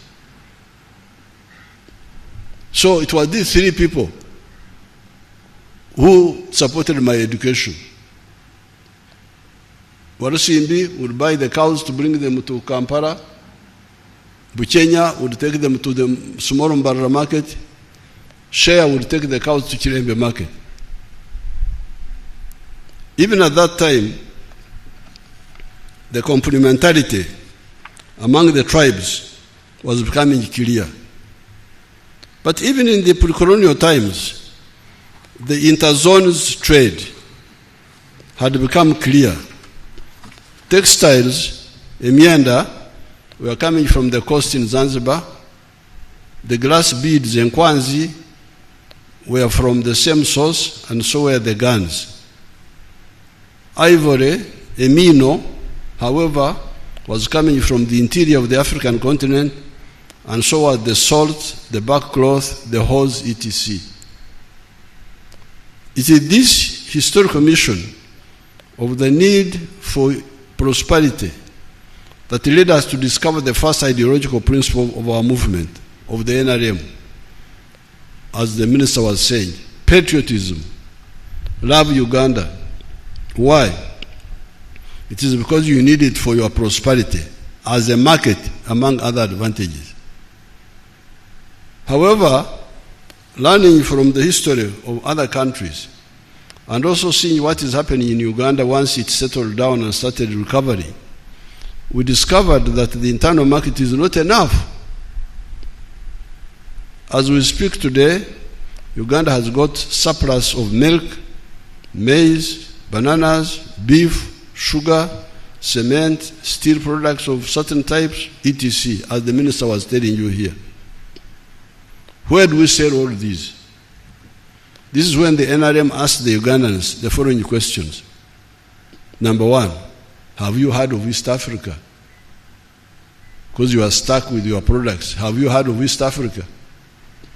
Because you are busy with the tribes. Some people are telling you, we, as Banyankore, we, as Baganda, we, as Acholi, some of those pharaohs are busy telling you about the tribes. Ifanga abasoga bene, we as this one. But why don't we solve if those are enough? Why do we have a problem of surplus milk, surplus sugar, surplus this? And this is where the NRM said, have you heard of East Africa? Have you heard of Africa?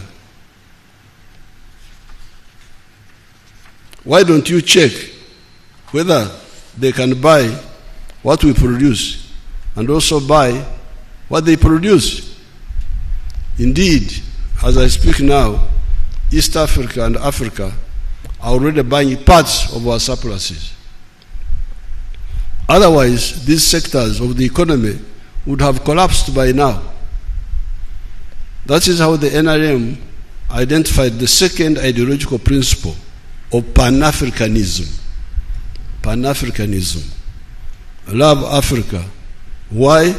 It is because we need it for our prosperity. This realization of the need for bigger markets was not only clear to the NRM. Others before us had realized this. Germany was not one country until 1871. Germanic-speaking people were divided into 39 kingdoms of Prussia, Saxony, Bavaria, etc. However, there was a strong business group in Prussia known as Junkers. It is written Junkers, but they pronounce it Junkers, that saw the importance of a united German market. Working with Bismarck, they pushed the Pan-Germanism agenda, the unity of the Germans. France by 1789, had been a united kingdom for a long time. There were, however, internal taxes between the provinces of France known as gabelle. Those provinces were fiefdoms of the princes of those areas. The rising French middle class, the bourgeoisie, could not accept this. Indeed, the removal of these internal taxes were part of the grievances of the French Revolution. On these two ideological principles of patriotism and Pan-Africanism, we added socio-economic transformation and democracy. This was all to achieve historical mission number 1, prosperity for the African people through market integration. We are glad by 1980, the African leaders had started seeing the importance of market integration as part of the Lagos Plan of Action. When the NRM took power, we worked with the Wazee, Mzee Mwinyi, Mzee Mkapa, and Mzee Moi to revive the East African community that was relaunched on the 30th of November, 1999. The East African community has now expanded to incorporate Rwanda, Burundi, South Sudan, DRC, and Somalia. In addition, we have got COMESA and the CFTA, the Continental Free Trade Area. We need to remove all the trade barriers and develop infrastructure to facilitate this trade. However, we also need to ensure that countries that are beginning to come up are assisted. We don't want a common market where some countries benefit, others lose. No, it's very dangerous. The countries which are coming up must be assisted so that they also trade equitably. We should never allow trade imbalances among member states to persist. This market integration will address the historical mission of prosperity. However, we had also identified the second historical mission as that of strategic security. How can Africa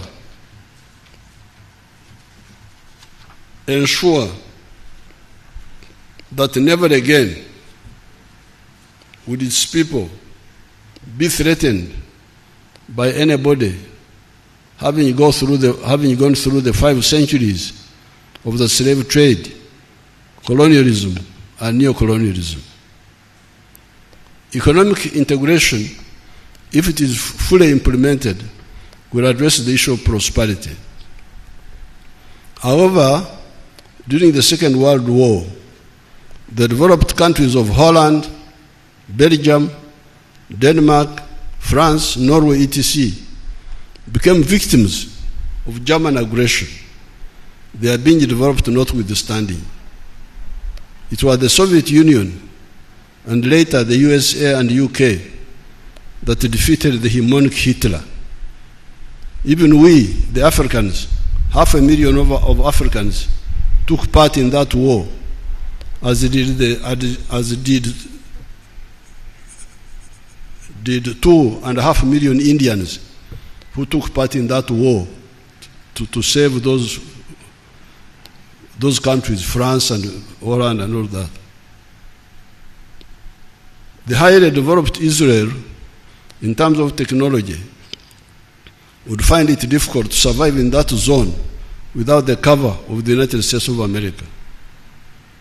Some actors in the world talk of achieving superiority in the 4 dimensions: land forces, air forces, at sea, the navy, and in space. Where does this leave Africa? Are we again to exist or not exist with the permission of others? Are we only to thrive with the permission of others? Coming to multidimensional strategic security, only 4 countries have been to the moon. These are USA, Russia, China, and India recently. Can Uganda manage a serious space program even when it becomes a first world country? As we tried to answer that question, there was already an answer given by our elders before independence. This was Uhuru na Umoja, freedom and unity. The present weaknesses in Africa are partly due to the mistake of arrivism, where the leaders prefer to remain big fishes in small ponds. It was only Mwalimu Nyerere of Tanganyika and Mzee Karume of Zanzibar that consummated the economic and political integration of the two countries to create Tanzania that has been a great success. Recently, the Union of Tanzania celebrated 60 years. We congratulate our brothers and sisters of Tanzania. Mbakwire kumungaro. Economic and political integration where possible are the correct answer to the question of prosperity and strategic security. It handles the two missions. In 1963, we were about to achieve the political federation of East Africa. There is a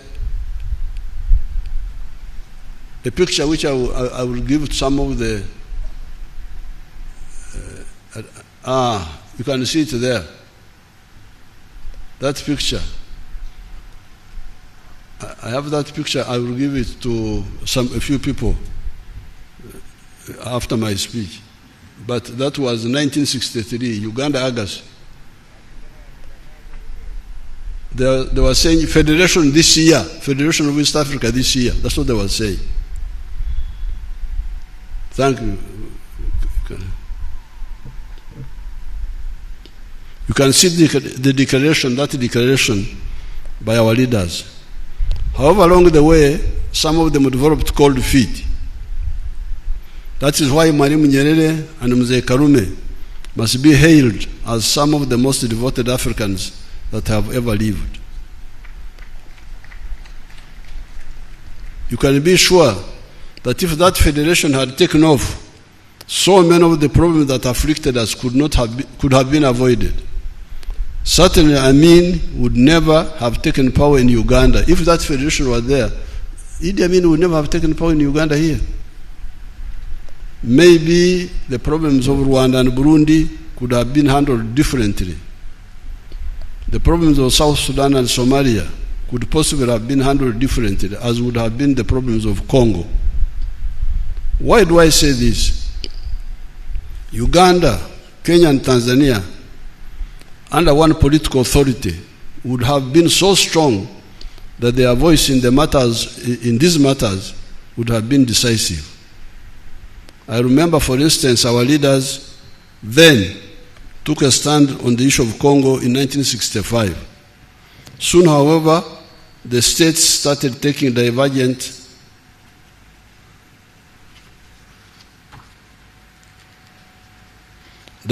positions, which would not have been the case if they were under one political authority.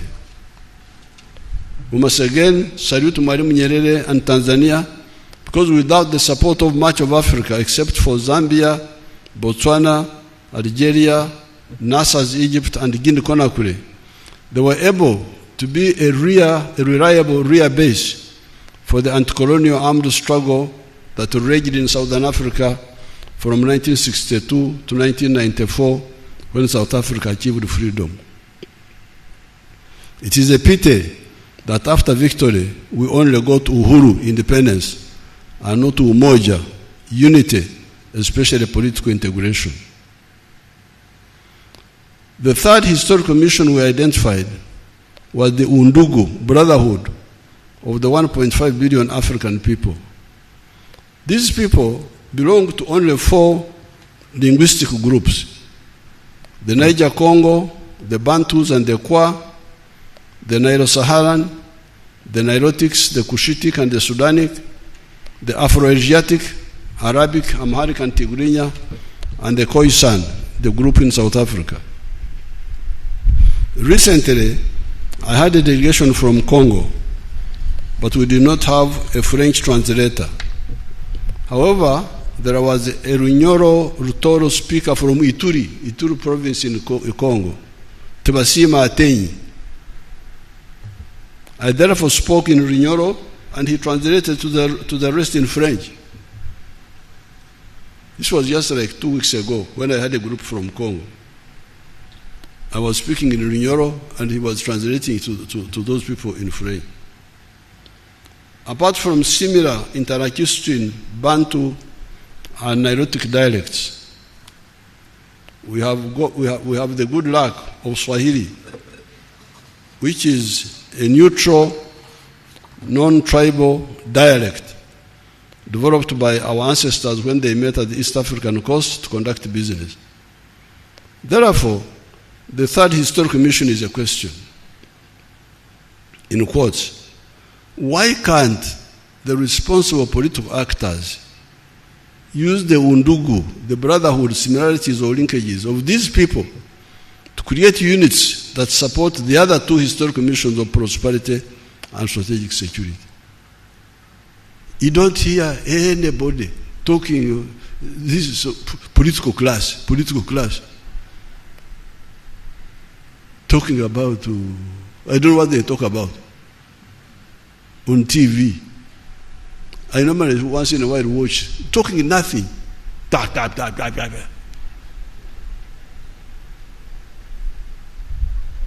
can you have a political class lost?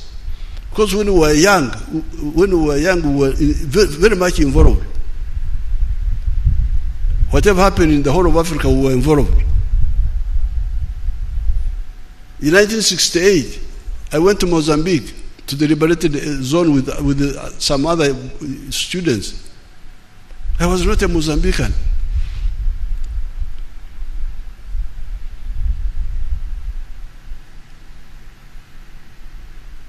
Baleka nga byebasande kukola, nibakola byebatasande kukola, n'amazima tegali mu bo. Ani anaavunula ekyo bannange? They left undone what they ought to have done. They left undone what they ought to have done. They did what they ought not to have done, and there is no truth in them. That's what it says in English.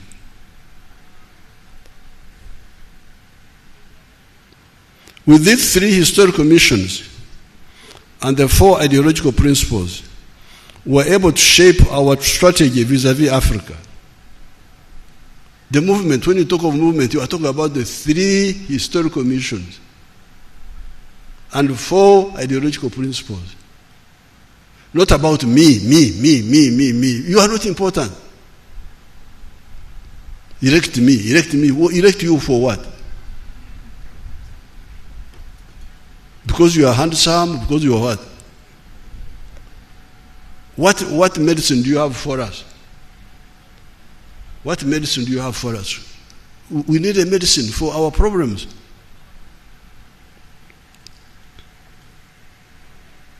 With these three historical missions and the four ideological principles, we were able to shape our strategy vis-à-vis Africa. Whatever we did was guided by this. Why did we tactically work with Obote? But when Amin came, we decided to fight him. Because we saw Obote, we were trying to see how we can move him, beg him, see how to move him to our program. But Amin was off the point. So we said, Kwenda, wewe toka. You cannot interfere with our destiny. We have a journey. We are on a journey. You stood in front of us, tunakutoa.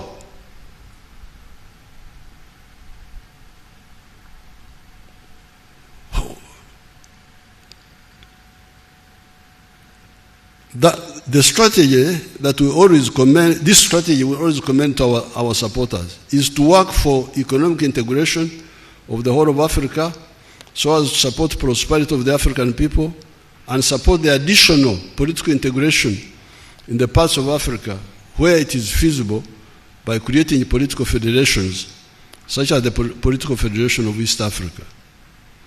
Mwalimu Nyerere and ourselves diverged a bit from Mzee Nkrumah and Muammar Gaddafi, who were talking of a continental government of the whole of Africa.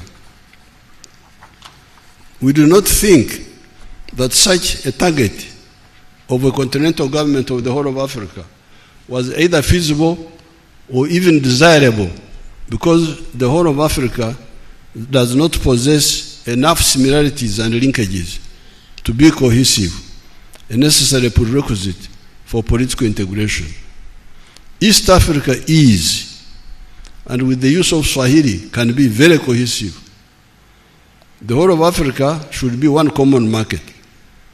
Apart from the Niger-Congo linguistic group that has got a lot of similarities, there are also linkages with, for instance, the Nilo-Saharan groups of languages. This is how, amazingly, I discovered that the Somali word for cow is Saa. It is the very word that most of the Bantu dialects in the Great Lakes use to describe the cow dung, not any other dung. So what the Somalis call a cow is what we call cow dung here. But you can see the linkage. There are a lot of linkages with the Nilotic dialects that we do not have to go into here. It is this belief in the three historical principles and three historical missions and four ideological principles that enabled the student movement of the 1960s to metamorphose into the armed Fronasa that fought Amin and eventually the NRA-NRM. We rejected the sectarian politics of identity of religion, tribes, and gender chauvinism. By 1986, by the force of 20,000 NRA fighters, backed by millions of civilians that were only propelled by conviction, not by any mercenary interests. The majority of the NRA-UPDF have maintained this. That is why between 1971 and 2021, the NRA-UPDF was fighting for no pay or low pay. Owing to death of some of our supporters, from natural causes mainly, we started getting some corrupt elements, but a minority. These are a minority and are easier to identify and isolate. The spirit of voluntarism was also strong among the civilians. That is why the National Resistance Council, for instance, were getting a low salary, but were content. When we came to the Constituent Assembly, we improved the pay, knowing that it was a temporary parliament. However, subsequent parliaments made two mistakes. One was to increase their salary and allowances, thereby departing from the spirit of sacrifice that had been the hallmark of the NRA, UPDF, NRM. Secondly, a group known as YPA, Young Parliamentarians Association, opportunistically and for cheap popularity, started going around the country and conducting fundraising for some cheap popularity projects, such as schools, etc. I warned them, but they could not listen. I did not want to precipitate a crisis with them when we had problems of Rwanda, Congo, South Sudan, etc. This is, however, why I rejected the call to raise the pay of the president. I said the president will never get a high salary as long as I'm in government and as long as the economy is still growing. Comrades, it's now time to see how to correct these two mistakes. This is because it led the population to believe that the political leaders have a lot of money and must share it with the voters in the form of bribes and endless fundraisings. Although the MPs gave themselves a lot of money, it is not enough to meet these indisciplined demands for bribes and fundraisings. Hence, they end up with debts, and some have run from the constituencies. I hear some of them are IDPs.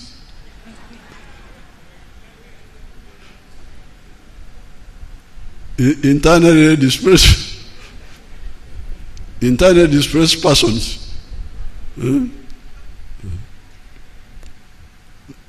The government, through the budgets, is the one that can help the people to solve their problems.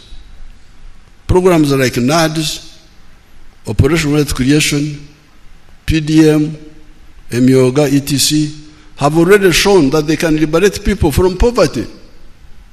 You can see it. You can see it. There's a man from Kamwenje. If you can show me that Kamwenje man, you people, my group, the man in Kamwenje, the man of coffee.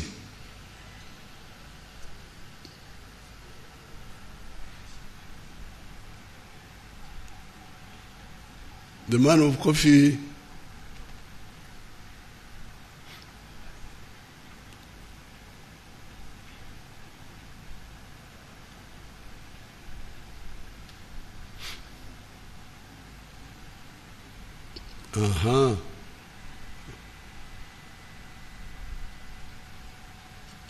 Is that the one? That's another one.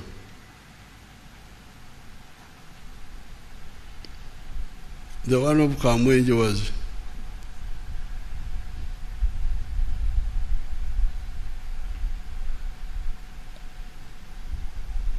what has happened? Sabotage?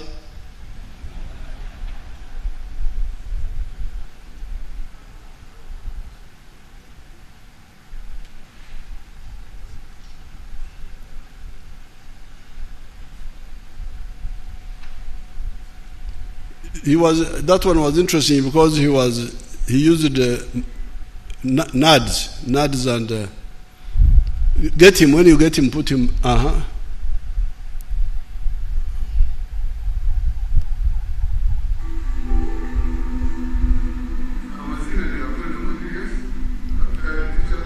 that's the one.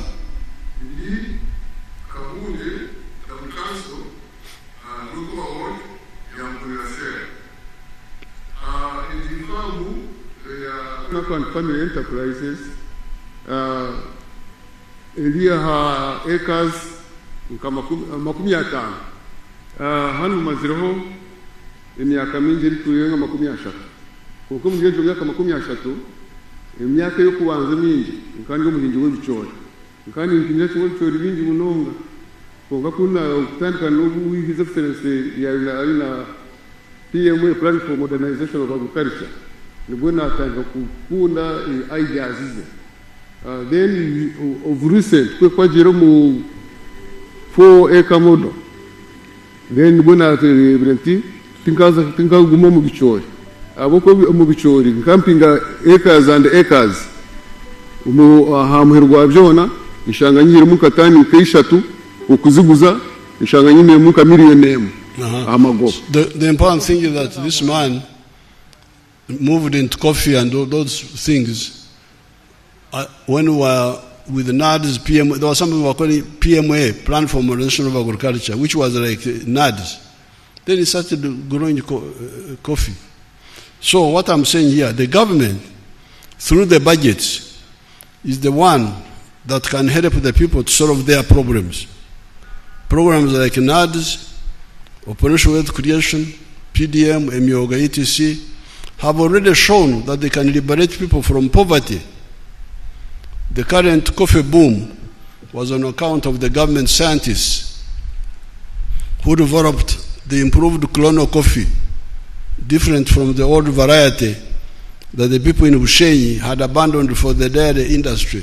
Now, I had some people saying that they are the ones who developed coffee, and so I had some people claiming that I didn't want to quarrel with them before telling them.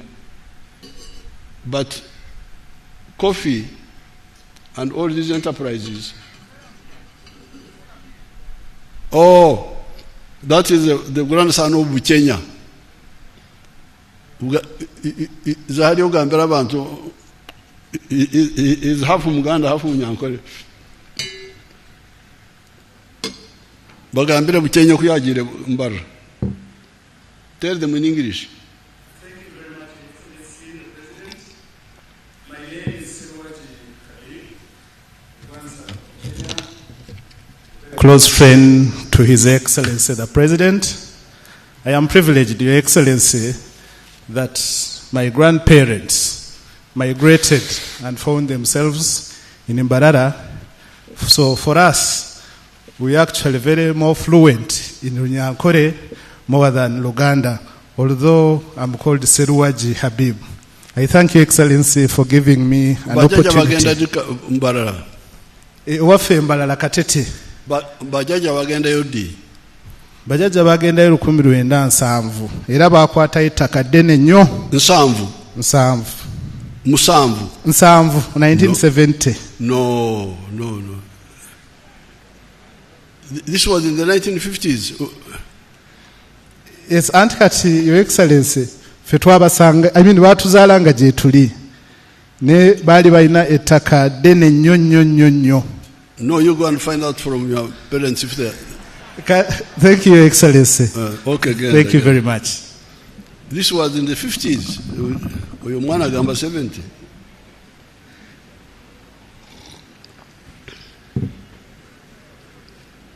So, some people were saying that claiming coffee, this one, you remember there was a group called, the one we abolished, what was it called? The one we rationalized. UCDA.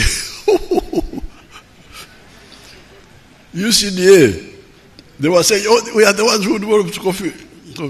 Coffee was saved by NRM, working with the scientists.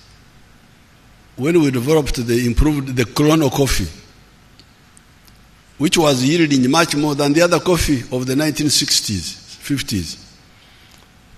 To prove that, we had very, very important coffee growers in Bushenyi, people like Mukaira, like Chikuri, like others who were growing, Kekuruso, they were growing coffee.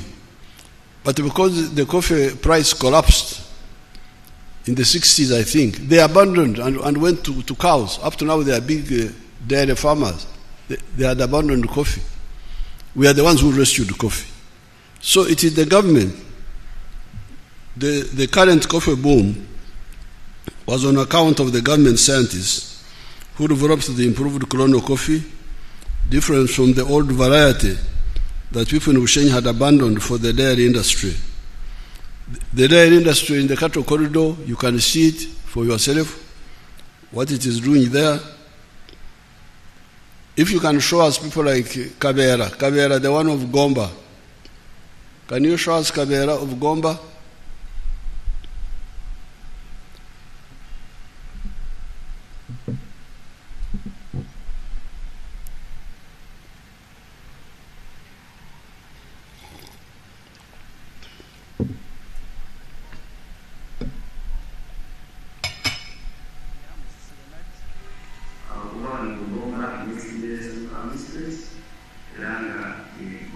Model farm.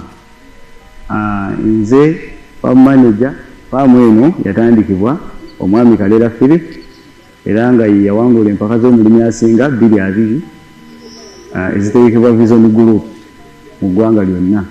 Farm eno yatandika omwaka gwa 2003 era nga ekigendererwa kyali kyakulaba tutya tuyinza okufuna mu byobulimi n'obulunzi.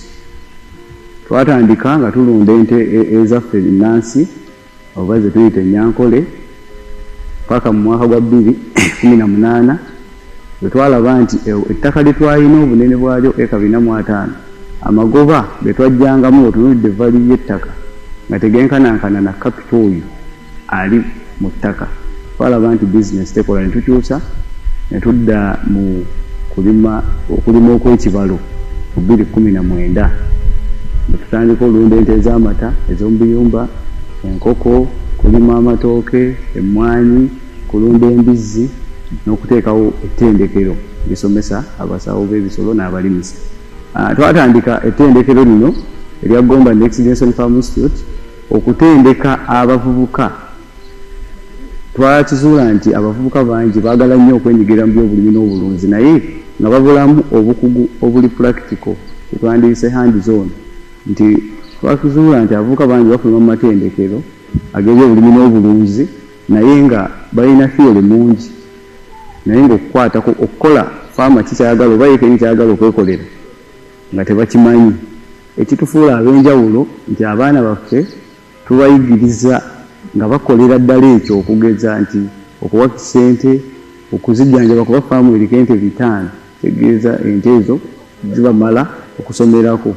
Enkoko nazo weziri nyingi zisukka 2,000, embizzi, emmwanyi eka 5, nti omwana ono byonna abikolera ddala. Wano wetuli tuli mu nkoko ez'amagi ze bayita layers. Fenno wano tulina enkoko ezisoba mu 2,000 mu kudda waggulu. Naye kansomese omuntu wange addala nfubuka munnange oyo gwe baalyako ssente z'empitirivu nti yali asobola olunda enkoko ez'amagi 10,000, nti okuzimba ekiyumba eky'enkoko ez'amagi 10,000 weetaaga wakati w'obukadde 3 ku 5 okusinziira ki ky'oyagala. Kati nga wano ewange nkozesa ssente entonotono ze twakozesa. Kati enkoko, obukoko obuto, okulya, eddagala, drinka, mweziriira ne mwezinywera okutuuka ku level wezibiikira emyezi 4 n'ekitundu ku myezi 5 weetaaga miliyoni 18 ku miliyoni 2. Lwaki? Nti olumu emmere ebeerako ng'eguddemukko, olumu ng'eyambuseemukko. Tobulambala nti miliyoni 18 ku 2. Bwezituuka ku level eyo nga zitandise obiika kiba kitegeeza zisobola okwebeezaawo ate naawe ne zikubeezaawo. Kakati mu mbeera eyo nga zitandise okubiika tubala lunaku zirya kyenkana ki. Enkoko 1,000 zirya buli nkoko erya grams 12. Kitegeeza enkoko 1,000 zirya kilo 12. He will take long, but that is now you hear how he started this modern farming in 2019 and he's earning quite a lot of money. So the coffee, the dairy industry, the poultry, the Karangara palm oil project, these are projects pushed by the government that have transformed people's lives, not petty money from MPs for fundraising or bribes. So this is suicide for nothing. The voters need to know that these practices of bribes and fundraising are overthrowing the voters' power. The voters, you are overthrowing your own power by electing people because they have given you money. Because then you are power to elect leaders that will work with the central government to solve the problems of the voters, such as infrastructure, supervise wealth funds that are being stolen by the parish chiefs, etc. Do not accept petty money from politicians and throw away your power to elect a leader that can kwemerera. Kwemerera is the Runyankore word to supervise the money sent to you through the parish or to fight corruption in your area. Once we solve the problem of political corruption that has paralyzed the populist politicians, it will be easy to fight the corruption of the public servants. Why?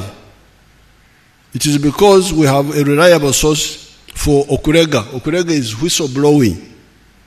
These are the people, the victims of the corruption. The people who are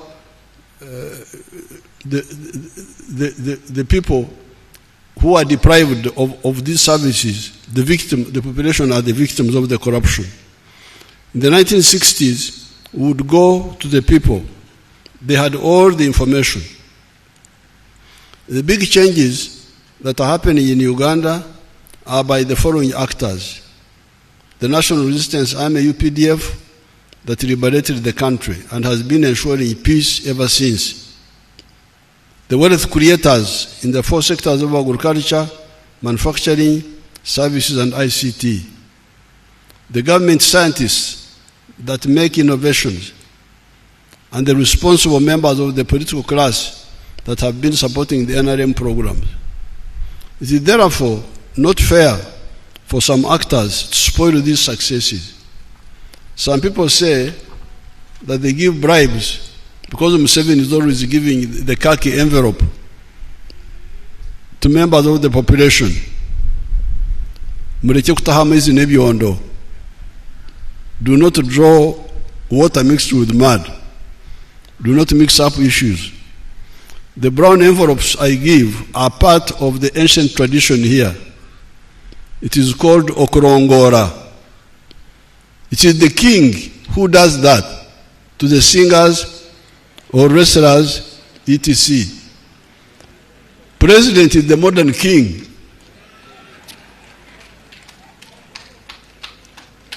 You are not kings. You are not kings. I have a budget for that. I do not sell my cows to get money kurongora singers. Murekerao umwenkano nkano. This is the Uganda word. It summarizes the whole thing. Murekerao umwenkano nkano. Stop trying to be like the one who is bigger than you. You tell those people that Museveni gives the envelope because he has got a budget. He's president. I'm not president. Why do you want? Fundraising was and is premature. The head of the fundraising is Oksonda. Fundraising is our word is Oksonda, whereby you make small equal contributions but by many contributors.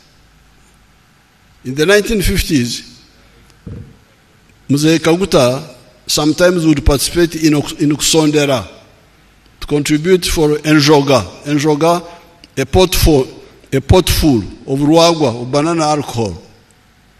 At that time, Enjoga, a pot full was 5 shillings.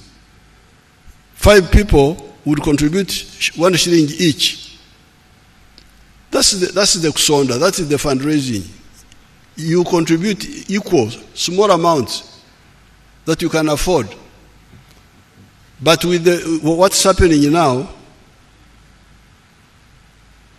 with the rampant fundraising, the MP carries the whole burden.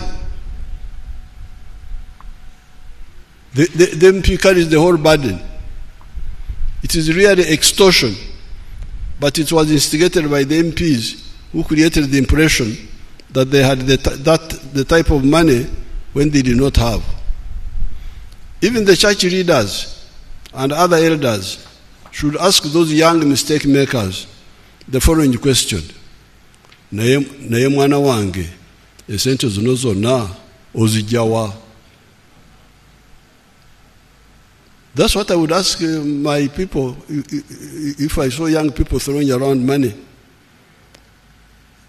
That is what a responsible parent should ask Omwana, son or daughter, or Omuzukuru, grandchild, if he or she sees him or her throwing around money. The translation of that question is, my child, from where are you getting all this money that you are throwing around? The responsible parents should not accept stolen gifts from their children or mabanja from their children.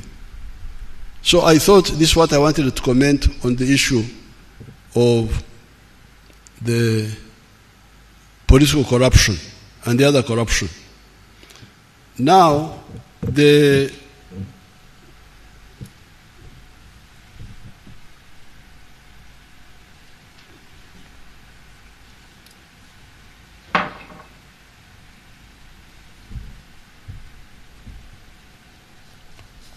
I'm getting information about Obtarondora not checking on government work. I keep hearing, for instance, of bad feeder roads. That feeder roads in some of the areas are not good. Yesterday I was in Kakumiro. The feeder road I rode on was good. It looked good. When I was going to Kagadi, it was a short one, but it was good. The other time I was in Obongi, and the feeder roads there were very good, which we rode on. The other time I was in the Bugwere area, Budaka, Parisa, from the cassava factory. I think we were going to Kamonkori. The feeder roads looked good. But when I drove from Busunju to Mitiana, the road was very bad, the Maram road there. And also the other road to the Tamak road, but that one they are working on it, the Tamak road. So, and when we were in Bunyangabu, this issue came up. The question is, what are the districts doing with the 1.3 billion shillings you are sending to them? What is happening? I am now going to send my spies quietly to check on some of these roads. And once I find the road is not worked on, and yet the government people are there, the cow is there, is quiet, the diesel is there, the GSOs are there, I will go for them. They will have to answer. If the 1.3 billion is not enough, tell us, because the feeder roads are very crucial. If you say it's not enough. Now I found that in the case of Bunyangabu, they were mixing up issues. The 1.3 billion is to maintain the roads which are already done, which are already made. But they were saying, oh, they want to make bridges across swamps. No, you can't do that with the 1.3 billion. That's new money. That's a new project. Maintain the present roads the way they are, so that you have the maram there, you have the gravel, they are compacted, drainage. This is a must. I will check, and if I find there will be casualties on the local government people there, even the RDC. Why should this be the case when all these people are there? But now for the voters, that's why you need to vote people who care, not the ones you give money to, the ones who have given you money. Now on the issue of the implementation, we'll have to, so much money has been already availed for so many roads. I have a whole list here. Masaka Mutukura, the money is there. The money for Rusari, Rakasambi, Nkonge, Rumegere. Roads like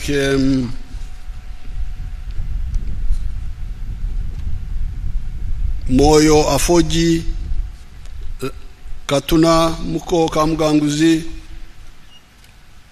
Kumi, Ngora, Serere, Kagwara,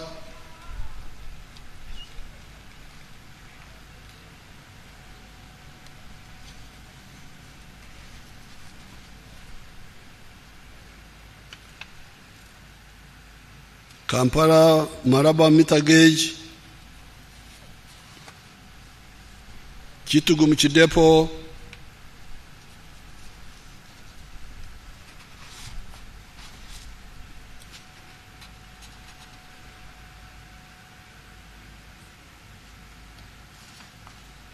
Greater Kampala Metropolitan Roads,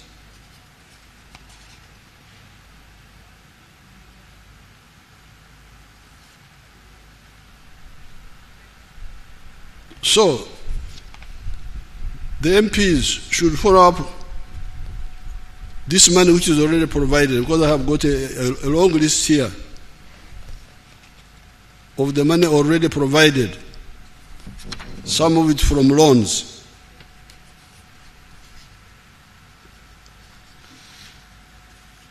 Even for education, for health, all this money is here.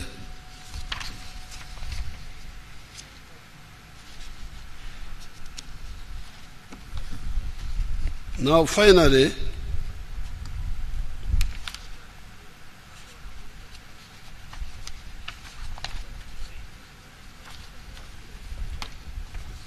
you get misinformation. For instance, the other day I was in Riantonde, and some of the veterans of the NRA, of the Ruero veterans, were talking about some issues. And when I checked, we have already provided 218 billion shillings or something like that for the Kasimo. And the Kasimo was supposed to be 5 million for leaders each and 1 million for supporters. Now, this money, 218 billion, has already, it's too much money. So what happened? Who took this money? And yet I heard some of them were complaining. We are going to dig up the whole thing. Then you get the cattle compensation. Teso, Lango, Achori. We have already spent 200 billion shillings on that. Who got this money? And we have now budgeted for another 80 billion. You had it being read here. So, you the leaders, follow up this money. Of course, I will also follow up, now that I'm involved. Then you get things like the stadiums. Quite a bit of money has been sent to some of these stadiums. So the National Council of Sports needs to explain to us. I hear some money has gone for stadiums like Kacheka, like a number of them. To do that, to do this, some work. Others are going to be done massively, like Akibo and so on. So the Council of Sports should also explain, come and brief Mom about all this money.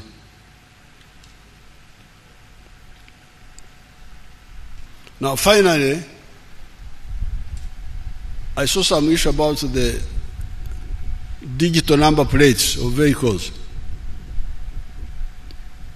About fines. That people are being fined for, I don't know for what. But the issue about the number plates is not fines. It is anti-crime.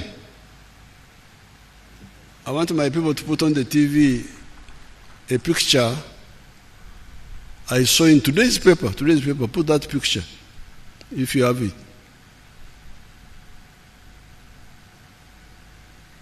Today's, you see that young man? 45 years, was killed on 10th of June, a few days ago. This one here, Geoffrey Wayengara. It was in today's paper. I cannot accept our Ugandans dying because of an incomplete infrastructure. You remember when I addressed you in Parliament, I think it was 2018, I told you about the cameras. You were here with your policemen, just there, and that was all they were doing. The one who's going to kill people doesn't call witnesses to see him. So I said, please, let's go technical. Let's have cameras. Now the cameras have helped us to handle a number of things. But the problem they have is that the number plates, these ones which are just, they are cooked. They just go and pick something and put it there. These are digitized number plates with a central command post. You touch it, the command post alarm goes off. This is the work of the digital number plates, not collecting fines and so on.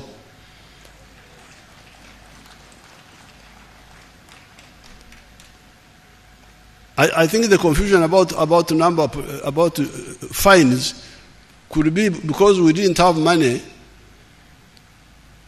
and we told these people to do the number plates, maybe recover the money from those who make mistakes, fines. I don't know, I think that's where the confusion started. But the issue is about the number plate is digitized. Every vehicle must have a digital number plate, traceable by the central machinery, central command, to know which pikipikis were in this area at this time, which cars were in this area. Because these number plates which are put on and put off, these are meaningless. This is the whole thing about the digital number plates. It's not about money, fines, what, no. It's about security. That boy now, such a young person killed, they're acting with impunity. This is what I cannot accept. Look at this one. Was killed here in Mkono, I think. Yes, killed. And then we must now go, the cameras, sometimes the cameras also, they cover their faces, it's not easy to know, the number plates are forged. No. This is the purpose of the digital number plates. It's about security, not money, fines, what? Rubbish.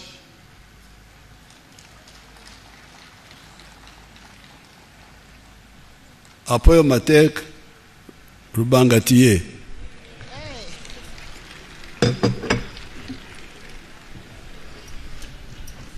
Thank you, Your Excellency, for the successful delivery of the budget and fulfilling your constitutional obligation.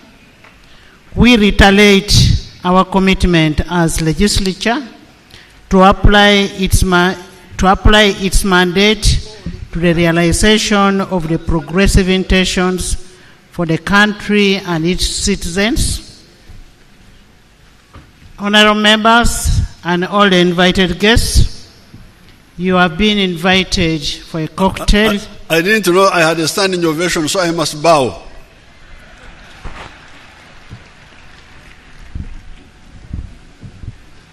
You've been invited for a cocktail at Serena by Minister of Finance. Thank you. Now, on the issue of the federation, I brought that picture there. I want to give one to the speaker. Take it to her. I want to give another one to the leader of government, the vice president, if she's here as head of the government. Is she here? Give one to the vice president.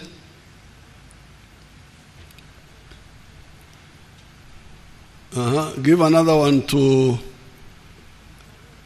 the Chief Whip of the NRM.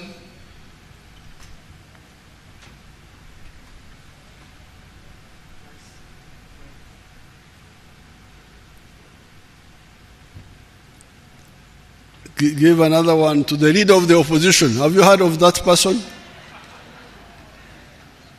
Leader of the opposition. So that they can start talking about serious politics, not rubbish. Leader of opposition, where is he? Come and they give it to you. Come.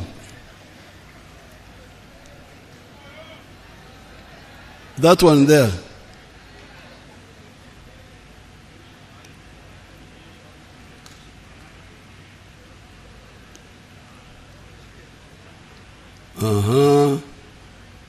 Then who is the other one? Oh, the Dean of the Diplomat Corps.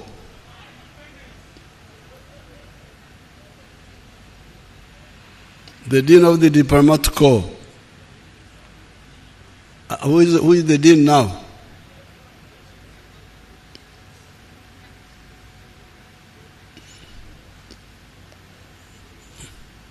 The Dean there, is there.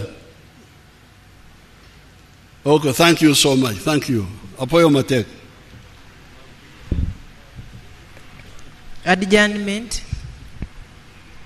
Once again, I want to thank you, Your Excellency. We also want to thank Mama, all the dignitaries, and all the invited guests for gracing this function. May the good Lord bless all of you. Honorable members, the House is adjourned sundown.